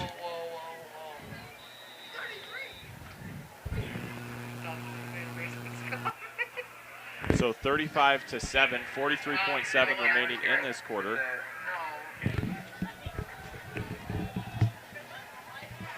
Is that a catch? That's a Oh, again. Unfortunately, Granger's not been able to complete these sideline passes. That one was intended for number 4, Key. They've had a ton of Kai, potential. however you want to pronounce it. They've had a couple huge potential plays down that sideline that they just haven't been able to capitalize on. Unfortunately for them. As we talked a little earlier, it is a beautiful night out here. Just the lights shining on the field. It's great to have high school football back. I love always seeing new parts of Utah. I don't think I've ever been to Granger High School before. Definitely a really cool spot. I believe this is our last away game. For a little while. Sway is going to take off. Matyra Brown He's got doesn't space. have the angle, and he's going to get forced out of bounds by Makai Peterson. All the way to the 40-yard line. That's a gain of 20 there. That's crazy. Another penalty flag. Looks like it might be a holding call there. That's no good. Penalty. A lot of penalties after big plays. September 8th, and that's somewhere I haven't been yet. Is it? I may or may not be here. Is that 2 weeks from now? That's 2 weeks from now. I will be here. So unfortunately, I believe I'm missing all the home games, but I do have a conflicting schedule on the Viking team, being an athlete myself. And as we talked about that student spotlight a little earlier, you'll learn more about Kimball next week. As we have him on our double Viking duties. student spotlight. We'll talk about broadcasting Viking and everything. The Viking Vikings and all the other wonderful teams that race with us. We do get a week break, so we have a race every other week, as it's more of a bit bigger of an event because we have a lot more athletes racing than for say on a football field. Definitely both interesting. I would say it's a little more interesting to watch a football game because you can always see where they are. We kind of move around as bikers, but always fun. A 5-yard reception on a long throw by Sway. And just an update on the Corner Canyon Lone Peak. Corner Canyon scores again. And that will end the third Be a quarter here. 15-point game. Looks like we're going to take you guys will be able to see us. Freeze frame on my wonderful face. You can see that's how we've been seeing it. Yep. As we wait for the camera to turn on really quick. But We're trying to figure this out. 35-7 after 3 quarters. We've got 12 minutes left remaining in this ball game. It is just past 9:30. A little later than you'll see most games go, but it's always fun to be out here. There's nothing like you. I feel like most of you have earned it. You probably have kids or grandkids at school right now. Maybe they deserve a little bit of a later night on Friday night. I know I would like to have one. Shout out mom and dad, you guys. You guys are awesome. We're on camera now. This is what we look like, whether you like it or not. I mean, you saw me a little earlier with Brent And I was in week 1. This is Kimball, yeah. my wonderful co-anchor, as he's been running for through this whole week, game but yeah. with me and dealing with me. Yeah. So we have a couple ideas for player of the game. Carson won last week. We like to do a couple new players just to get some love around the team. Trevin Gates. 3.5 sacks defensively. Something you don't see in high school very much. A couple awesome big for tackles him. by Gates. Another one that might be in the books if this fourth quarter goes to our offensive way will be Kel McCoy. He's had some big plays. Believe the what was it, like 70-yard touchdown or something like that off the screen. So we'll some see. awesome stuff. We'll see throughout the rest of this fourth quarter if we can come to a consensus. Last week there was no consensus. I thought it was Carson. It was. Jack thought it was Makai. So we Something else, came yeah. up with a decision throughout the rest of the week. So we'll see if we have one at the end of this game, but keep your eyes peeled for those three: Kale McCoy, Carson Rasmussen, and Trevin Gates on the defensive side of the ball. We'll head back to the game. You can now see that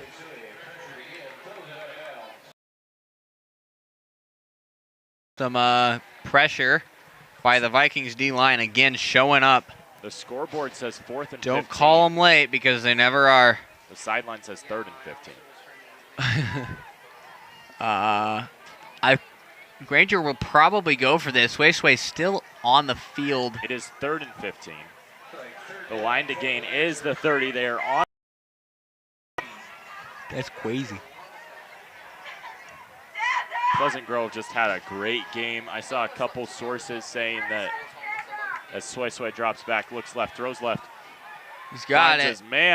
4th and 5. I expect Granger to go for this. They do bring a whole different unit on. It doesn't look like they will. Now they have 5 yards instead of 15, which we originally thought, but we figured it out.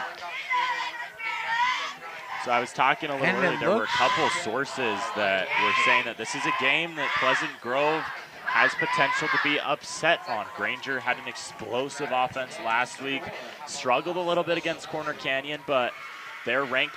Corner Canyon is ranked as the #1 team in the state. Lone Peak, who they faced this week, they defeated for Lone Peak this season. We'll talk about that in a second. But 4th and 5. It will be a punt by Sun C. Tumbling punt. And not out a of good bounds. one, unfortunately. The 38-39 yard line. And Vikings will have it in enemy territory to start.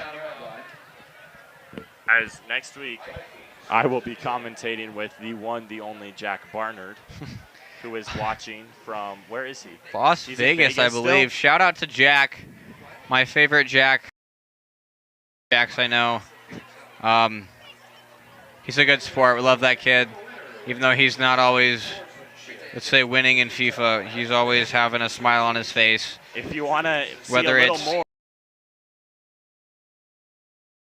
we're bringing this up. But if you want to see a little more about Jack losing at FIFA, go look at our Instagram @_PGSN_ to watch Kimball also do a cartwheel. If you guys are very quiet, you might be hearing him screaming at his TV from Las Vegas.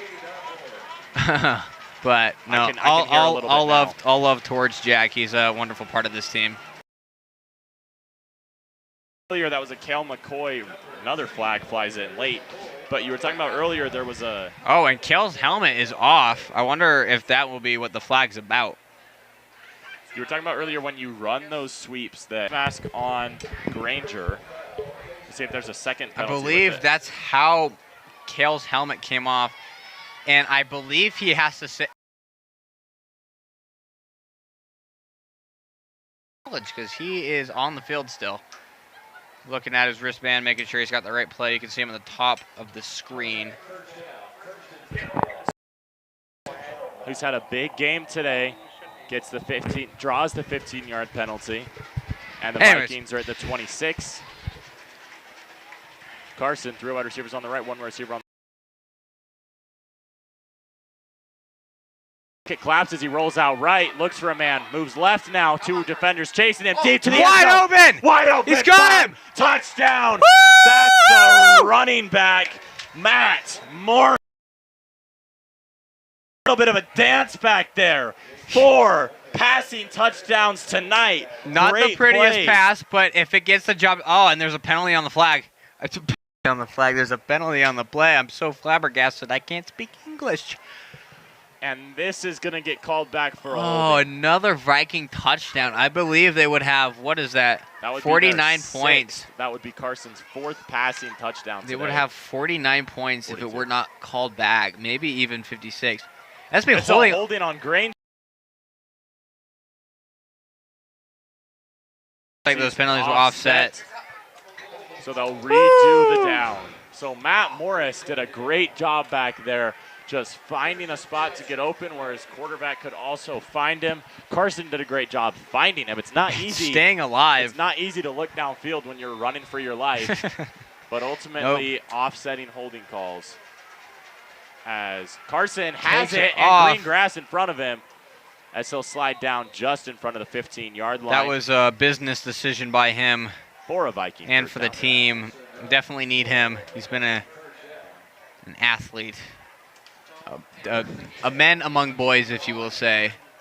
Indulge me, even though he's a junior. But very, very well. And we'll talk juniors about him. Juniors are still countless times over this still be fantastic parts of a team. All throughout the season.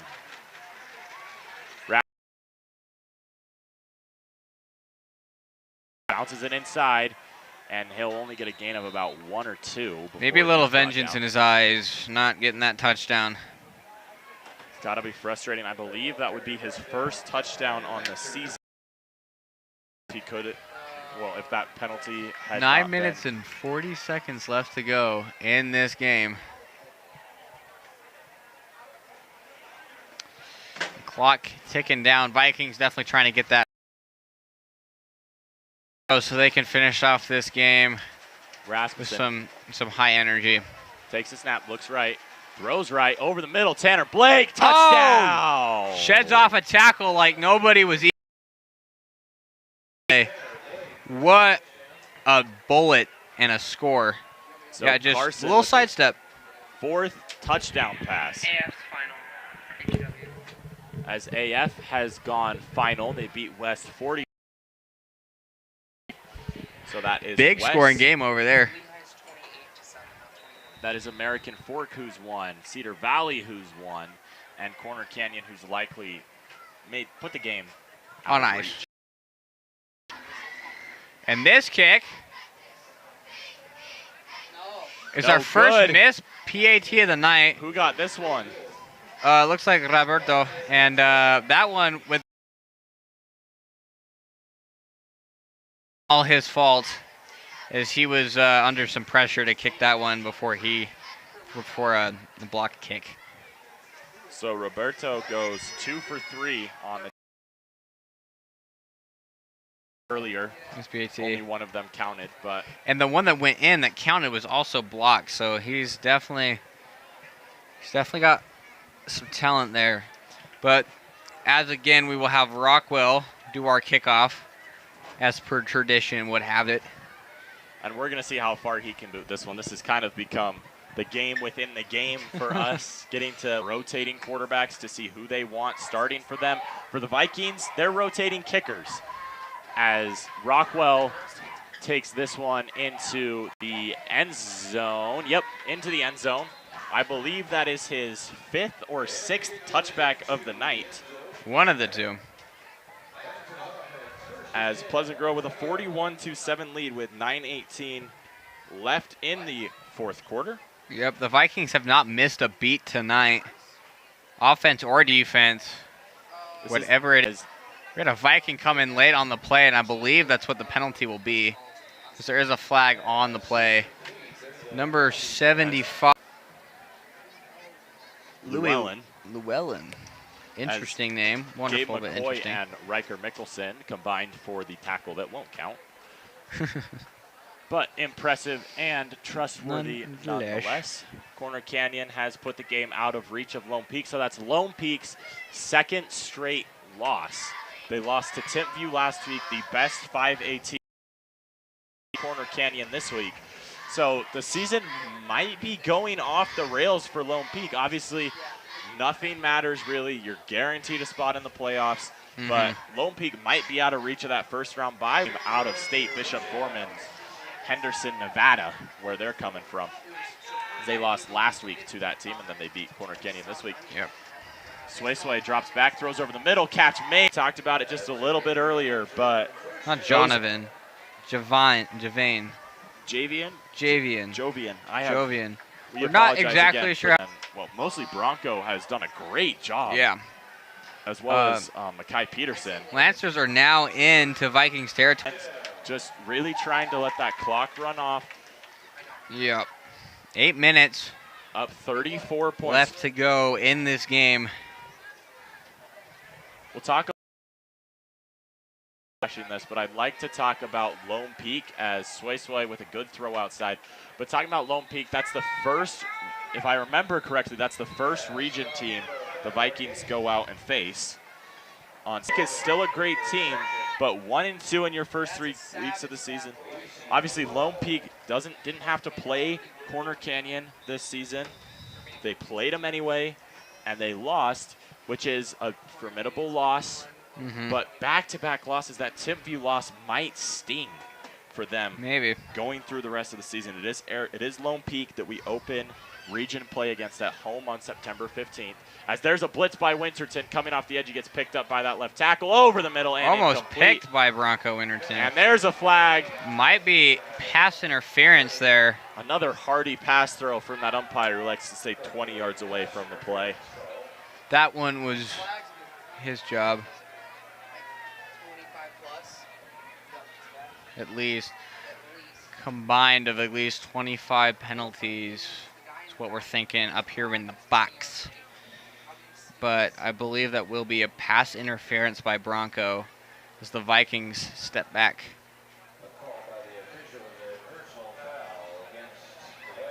It was just called a personal foul, not a pass interference. According to the PA announcer, it was a personal foul. So it was against Pleasant Grove. I'm interested to see their thinking, I guess, but a first down for Granger as they're trying to drive. They're definitely doing it, that's for sure. This Pleasant Grove team, I expect them to jump Lone Peak in the rankings this week. Maybe. If they do move to 3-0.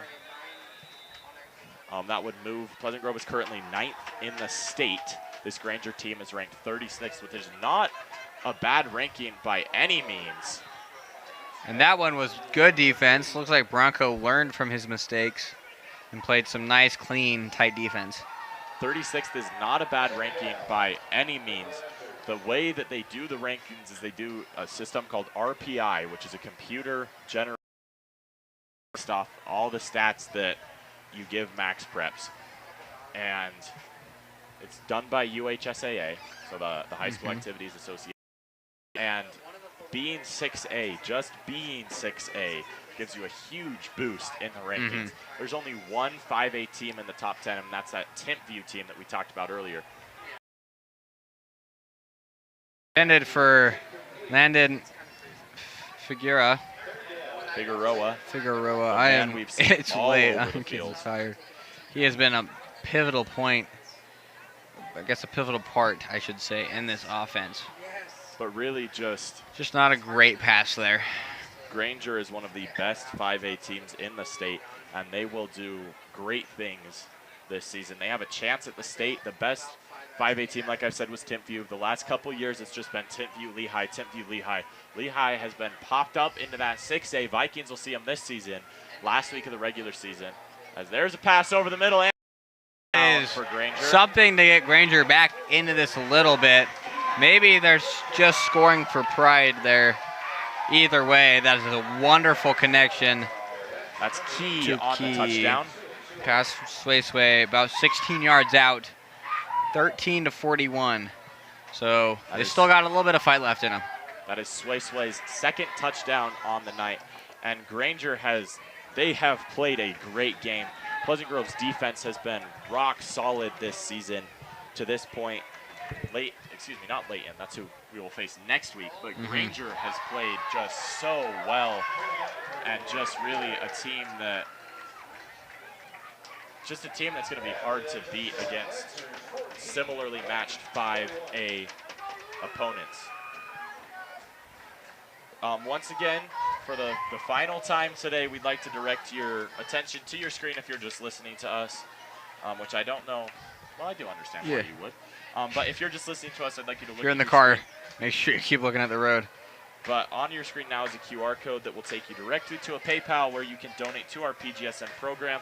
This money will go back directly to our program and is spent on merchandise, upgrading equipment, and allowing students to travel to Georgia this winter to broadcast the Vikings out-of-state basketball tournament. And it is tax deductible if that's something you're looking for, as well as if you are an individual or a company that wants to maybe run a commercial on our streams. So instead of going to that intro video when we'd run to your commercial. If you want to work with us and be sponsors of PGSN as well as us getting your company out there, contact Russ Mayo. He is our teacher at the high school. You can find his contact information on the high school's website. Once again, contact Russ Mayo, and thank you for your continued support. As there's a flag on that onside kick attempt. That's how... I'm guessing offsides by the kicking team. That's how Weber opened up the game last week, was an offsides on the kicking team. And they did the onside kick again, and they recovered it.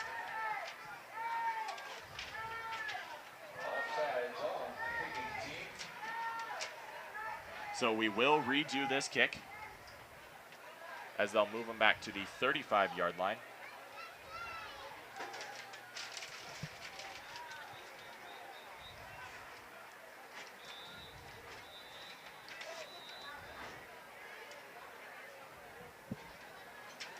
As 7:04 remaining in this ball game. Vikings will take a timeout to maybe get ready for an onside kick. We probably did not see that coming, being up by quite a bit. And so as we talked about earlier, that's how Weber opened up the game. Maybe Coach Walkenhorst had a talk with his team over the week, and they ran something that they wanted to do over if the onside kick happens again. Yeah. And that's maybe something they'll trot out here. Maybe get what they call the hands team out there to recover that kickoff. I definitely understand if the Vikings weren't ready for that onside kick, because it is a little unexpected, but I am proud of for the Lancers at least trying it. There's no harm in it. Do what you can to get back into this game, which is still, it could still happen. I've seen crazier stuff go down. You can never count out a team in football, and you can never count out a team anywhere, and especially this Granger's team. We saw how, just looking at the final score last week, just how explosive they can be. And they do try the onside kick again, and it is picked up. Covered, it seems, by Pleasant Grove, but Granger thinks they have it. We'll wait for a black and white striped arm, and Granger does have it. So the Vikings yet to recover.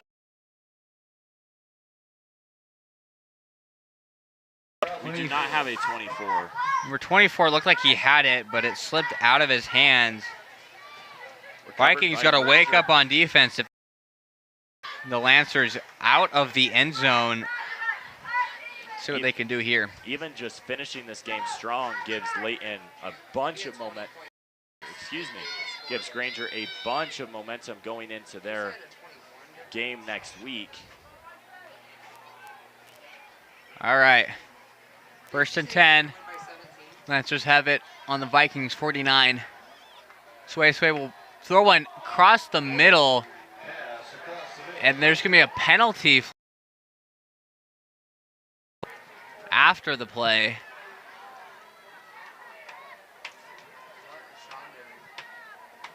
Wonder what that call will be. As looking just later and later into this game, the Vikings have gotten a little sloppier, as well as Sway's been taking a little more risky throws, as you have to expect him to, looking to make plays to try and give Granger a chance to come back in this one. Yep. Looks like it's going to be against the Vikings.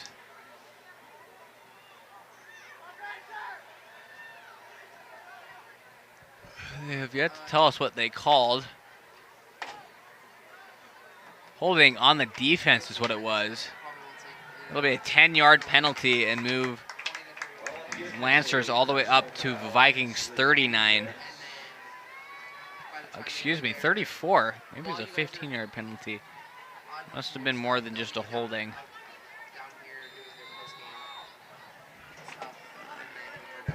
Granger again is on the move. Sway will launch. And a big hit by Gabe McCoy to land it again, number 20 being a massive part of this offense.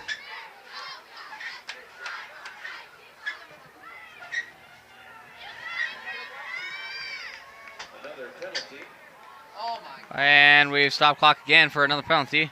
This is feeling more like a basketball game with 10 seconds left. And offense will have an illegal shift there. That's no good.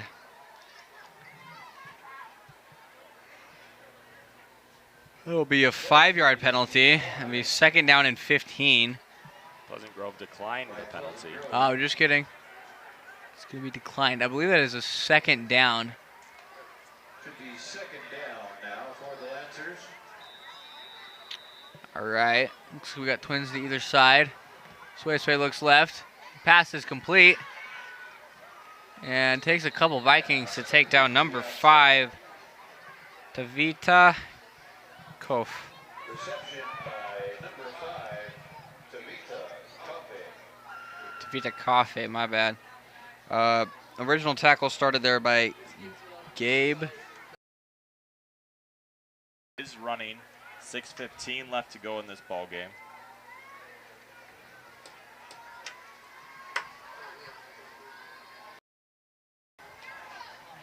All right.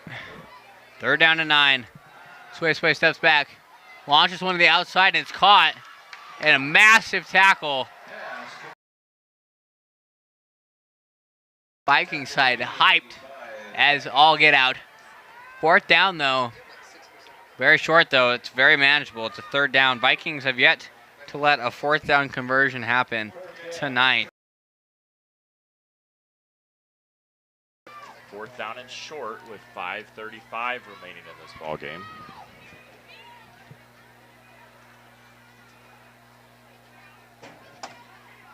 Sway in the backfield takes a snap early. But Landon Figueroa, someone we have seen over and over and over tonight, has put his fingerprint on this game in a way. As Granger's looking to drive to go into next week's game with some positive momentum. Yep. His right hip, takes a snap, looks right, throws right, catch is made. Trevin Gates with the diving tackle. What a play. He's been Pass all complete to over this game defensively, Usi Trevin Gates. Tawo.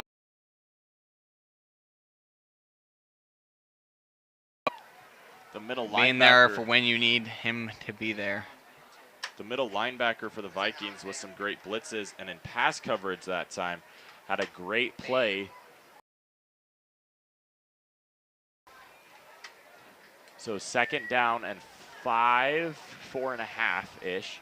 Sway takes the snap, looks right. He's rushed and brought down as he has to throw that out of bounds. There is a flag again down on the play. And he kind of threw that out of the way of anybody.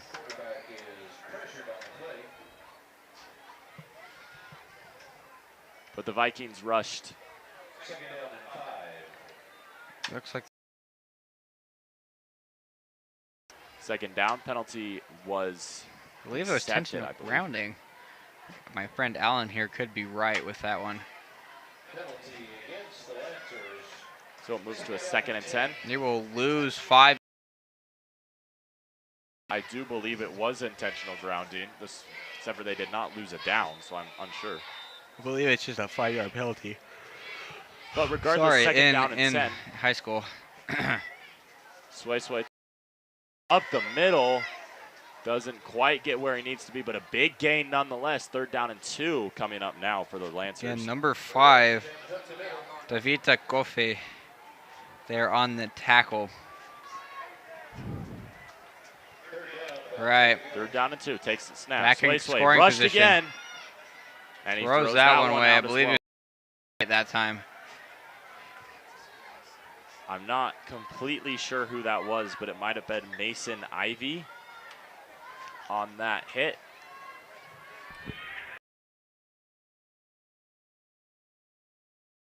Remaining clock will stop as Granger will go for it on this 4th down and 3. This could decide the game. If they don't make it here, I feel like the Vikings will run out the clock. The Lancers do have 2 timeouts, though. 2 timeouts remaining for in this both game. teams. Pleasant Grove likely will just end the game with those 2 timeouts. Runs it himself, gets met past the line to gain, so a 1st down. Barreling forward, about to the 11-yard line.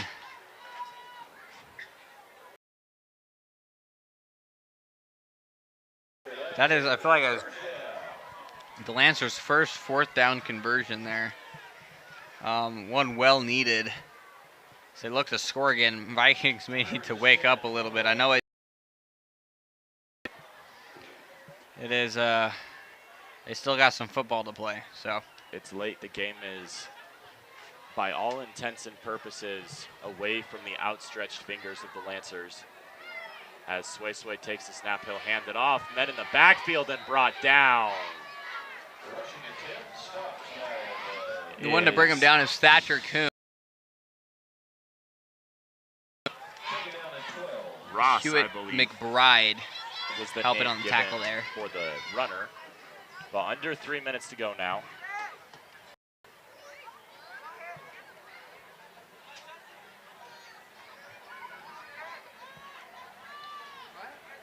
All right. Shotgun down on 12. Under 3 minutes left to go. Sway, low snap, takes a snap, looks left, throws left, catches made, no tackle, touchdown by guess who? Landon Figueroa. He's been running around all game, and he gets his 2 missed second tackles there. touchdown of the night. Sean Cottle initially missed, and then Gabe McCoy missed the second. It is 20 to 41. Lancers getting closer and closer, but they still have 21 points. It's still a 3-score game. So that's the third passing touchdown for Sway tonight. 2 to Figueroa and 1 to Key. As that kick is through the uprights. So your score moves to 41-21. Vikings up by 20. With That kick by number 42, I believe, Lou Ganiaki. With 2:32 remaining in the game. Tune in next week as the Vikings come home to face the Layton Lancers, with coverage beginning here on PGSN at 6:45 and the game beginning at 7. So 2:32 remaining left in this one. Vikings looking to put it away by recovering this kickoff, as it looks like it's going to be another onside kick attempt by Granger. Vikings have all 10 men within the first 10 yards, and then 1 man sent all the way back at the 20. Just in case. We like to call that some insurance.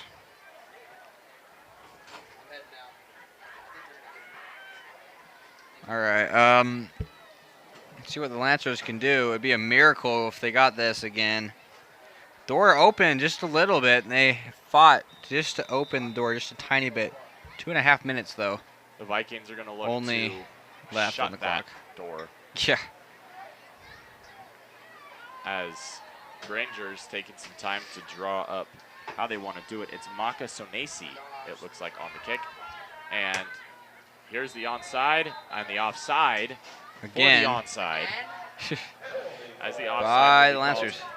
The Vikings can't decline this. They had a man jump on it, but they cannot decline this penalty, so they'll have to redo the kick from the 35. This worked in Lancers' favor last time. We'll see what happens this time. So, to my knowledge, did they attempt an onside against Farmington? Did Farmington There was no onsides there. 3 onside kick attempts against the Vikings. 3 offsides on all 3 of those kicks. Or the third one, the third attempted one on the way.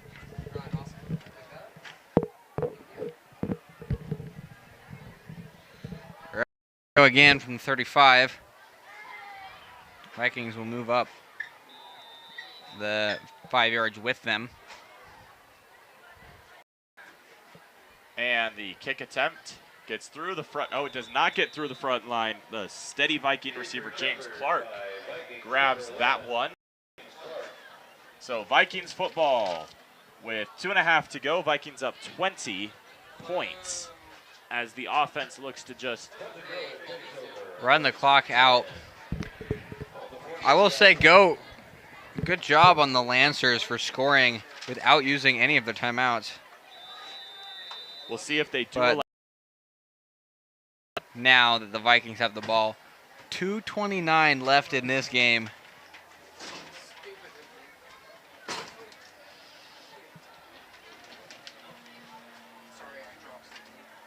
As 2 wide receivers out wide on both sides of Carson. We have our backup quarterback in, actually, it looks like. It's Dash. As Franson breaks through. 30, 25. Touchdown there. It's probably a bit smarter if he just goes down. I know he wants it. I know he can get one in, but just to salt away this game.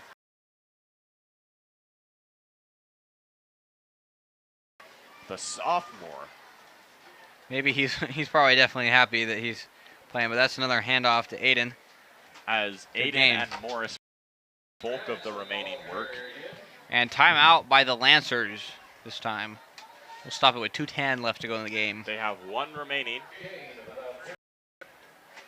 They are within the 10. Second and goal from the 7. Have to see how this goes.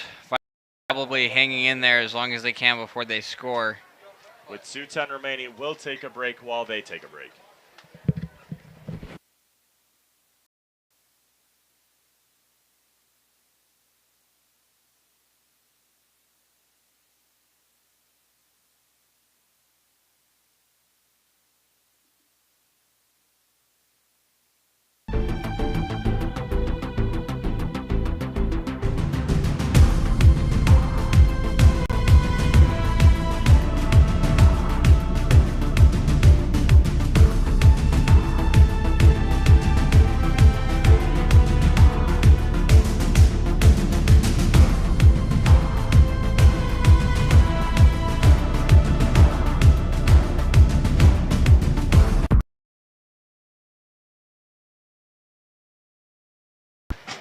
As Drake in the backfield hands it off to Aiden, and he will go almost nowhere with just a gain of about 3 yards.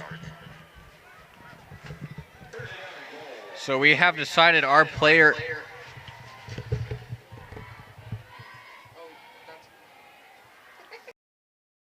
Have a player of the game, and we are hoping that we can possibly get him up for an interview. It's a little harder sometimes since he has to go through all the opposing fans. It will be number 44, Trey. I knew his name at one point. The senior middle linebacker had 3.5 sacks today, 4.5 tackles for loss. A big impact on that defensive side of the ball that's played so well, not just today, but throughout the rest of the season. As Franson gets Aiden tripped is up. dragged down on that one. As the last. Maybe some knees will be taken by the Vikings. Down in victory formation.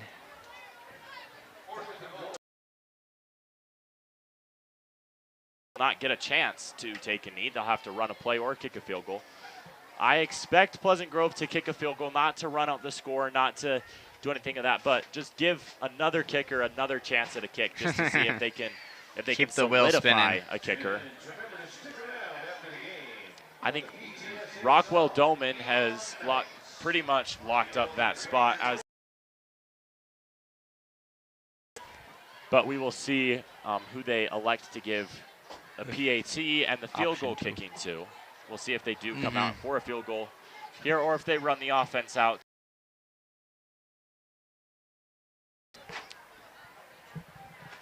But 1:08 remaining in this game.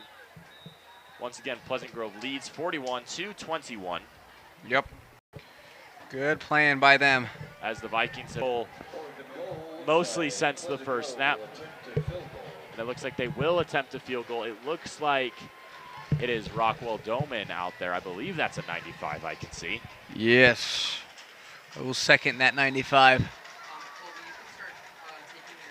And the snap is good. Hold is good. Kick is also good. Fantastic there. 44-21 moves your score as Pleasant Grove goes up by 23.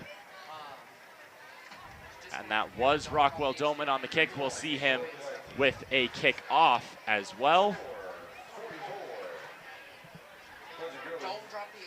It'd be wonderful if we could have the ending score for the Vikings be 44, just for that player of the game, Trevin Gates. I believe I got it that time. It is Trevin Gates, who has one play of the game. And the Vikings defense played so well, you won't see it as much on the stat sheet because you won't see interceptions, you won't see forced fumbles, you won't see, I think they had 1 fumble recovery this game. But you will see the impact if you watch the game. You can see the Vikings getting in the backfield, making Sway uncomfortable. As here's the kickoff by Parker Hall as he takes that one to the end zone. So it looks like a 2-man race. Nice. Parker Hall, Rockwell Doman for that kickoff. Minute and 3 seconds left to go now. Massive second off the clock there. But that Vikings defense has just been so good this season.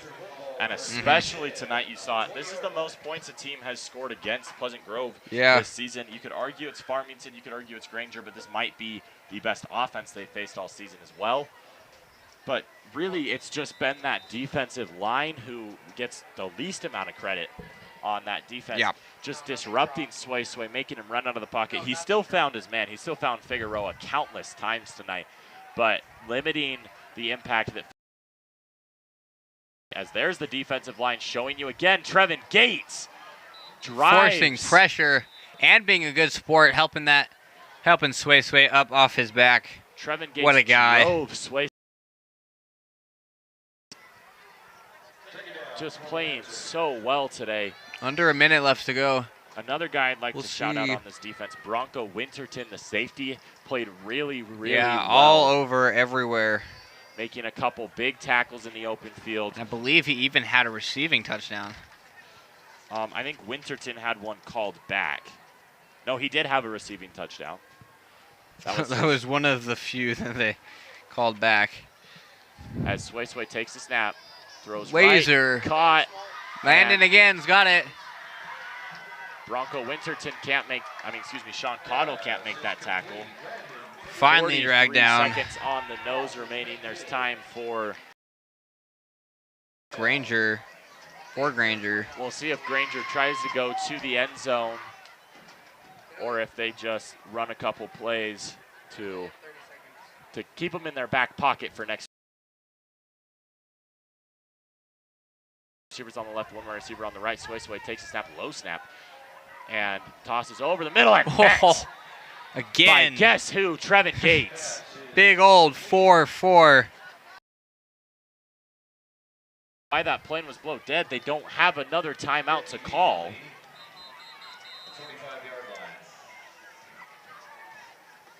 Granger doesn't have a timeout to call, but they were awarded a timeout, as that will be a penalty on Granger, unsportsmanlike conduct. The Granger coach can argue, I called the timeout, the ref gave it to me, but you didn't have a timeout to get given. Is that how that works? And they'll just start the clock, and they won't give them a penalty. But that was Coach will probably be the final play of the game. Vaituu. Heaved one deep. And that one is intercepted by Cale McCoy. I bet Gabe McCoy, actually. Excuse me. Gabe McCoy. There's another flag on the play. The Twins are all over. Gabe McCoy, Cale McCoy. McCoy.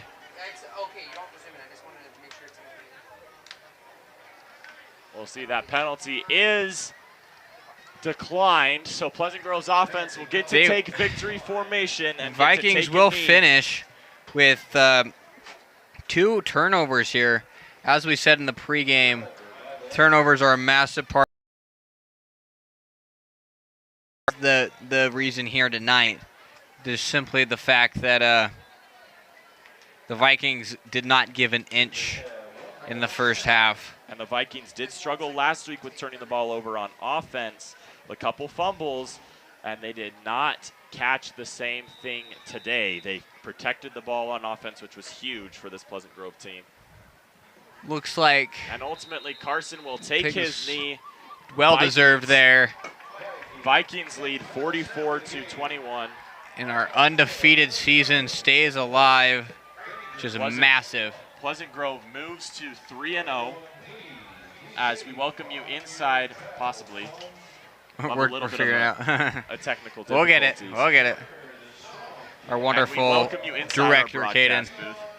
Once again, we'd like to thank Granger High School for their hospitality. Yeah, for it's been allowing wonderful us up here. in the broadcast booth and doing all they can to support us. We'd like to thank you guys for watching, listening, going through it all. And then we'd also like to thank our amazing crew, Caden Delfield's producing, Dawson Illy, and Colby Paul was downstairs on the field taking some highlights. He'll have an edit for you soon, probably by tomorrow afternoon. On PGSN _ PGSN _ on Instagram. And it's gonna be good. We'll see. We'll have a Kimball interview with him. My turn. Quickly, a post game, like we talked about. Trevin Gates, the defense just so good. Massive today. Just a huge pressure on Sway. Even if they didn't have a ton of sacks, most of them were from Trevin Gates. There were a couple just by other players just sprinkled in there. Yeah. But great play by the defensive line. And then the secondary, too. Like, led. Not an easy man to contain. No. The Vikings. That guy was open no matter what. No matter Kinda what crazy. happened. Sway could always find Figueroa down there. Some great defense by Pleasant Grove today. And then flipping the page, looking at the offense. Carson Rasmussen. Vikings scored 2 touchdowns that you won't see on the scoreboard, called back by penalty. But some big plays by Cale McCoy is someone I really wanted to highlight. Just his speed. Finding those yards in the open Shot out of a cannon every time he got the football. Every time you could see him. Aiden Franson had a couple big plays towards the end of that game. Unfortunately, no touchdowns for him, but he still had a good game. Aiden, someone we're looking to hopefully get back on track next week. Yeah, already better than last week, but this week he's slowly making his way back. He ripped a big run on that last Viking possession, not counting the possession that they really just took a knee. Yeah. But we'll check to see if we got Trevin coming up. But just a great game by Pleasant Grove overall. They face Layton next week. Kimball won't be here. Unfortunately, I'll be down in Cedar City with the good old Vikings. So, but I will be we'll here. see you Jack guys Barnard in 2 weeks. Here. Yeah. So we're gonna have a good game next week against Layton. Make sure you watch.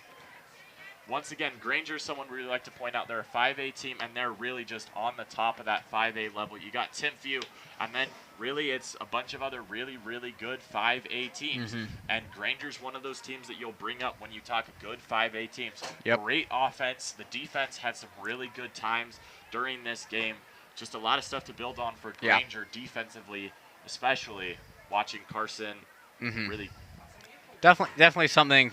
Yeah, Granger's definitely have something to hang their hats on. Some good plays there, and a good push at the end of the game to put some points on the board. Yeah, you saw they got. Well, we talked about a couple times they got blown out by a really, really good Quarter Canyon team 2 weeks ago. They blew out Viewmont last week, and then this week they not really a blowout. It was. Yeah. It was. You can argue closer towards the end of the game. The Vikings really pulled ahead and really just kept Granger at an arm's length, but not necessarily a blowout here, and definitely something that the Vikings can look at and learn on, something that Granger can look at and learn on.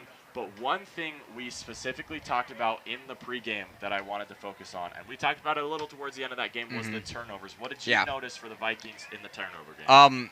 There was a couple forced fumbles that they didn't get. I think there was 3 fumbles, and then they got 1. I think Riker picked up that fumble, and then we had the pick at the end of the game by Gabe. Yeah, something they just I feel like the way they played, they could have had more, and I feel like Granger did a good job protecting the football the best they could. But yeah, they definitely earned their 2 turnovers during this game, and I feel like if they play like that more, they could probably lead the state in turnovers because this defense is just scary. I also really wanted to highlight the Vikings' offense and their ability to stay away from the turnover. Something that they struggled with last week, but something that they can really build upon this week, going out against more Lancers next week, playing Layton at home. Just something that hopefully we can see a little more of, and something that the Vikings can build upon. So hopefully we're going to go to a quick break. Hopefully we'll see Trevin Gates right after this. If you don't see him, we'll close it out and we'll end the broadcast. So stay with us for just a little bit. We'll be right back. A couple more minutes.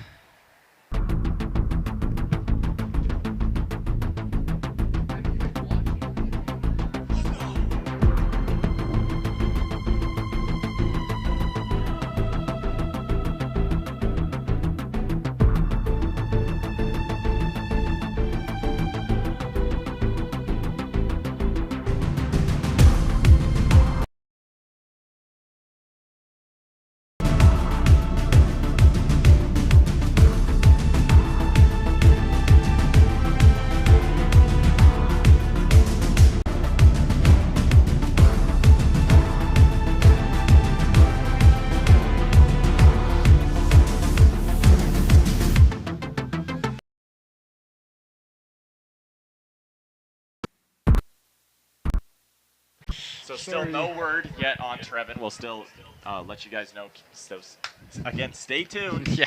But Pleasant Grove versus Layton next week is also 5A. But Pleasant Grove, no easy task next week against Layton. No, that's something that's also nice about high school football specifically, is there's a lot of underdogs in the about most teams are more underdogs when they come into games against 6A teams, but you never really know for sure. Vikings have pretty good chances of winning, especially if they play like they did tonight again next week, but it will always be a nail-biter for the first couple minutes, first couple quarters to really get the tone set. It's always worth tuning in no matter who's playing against who. There's really no way you can predict high school football. There's no way you can predict any level of football, but especially high school football.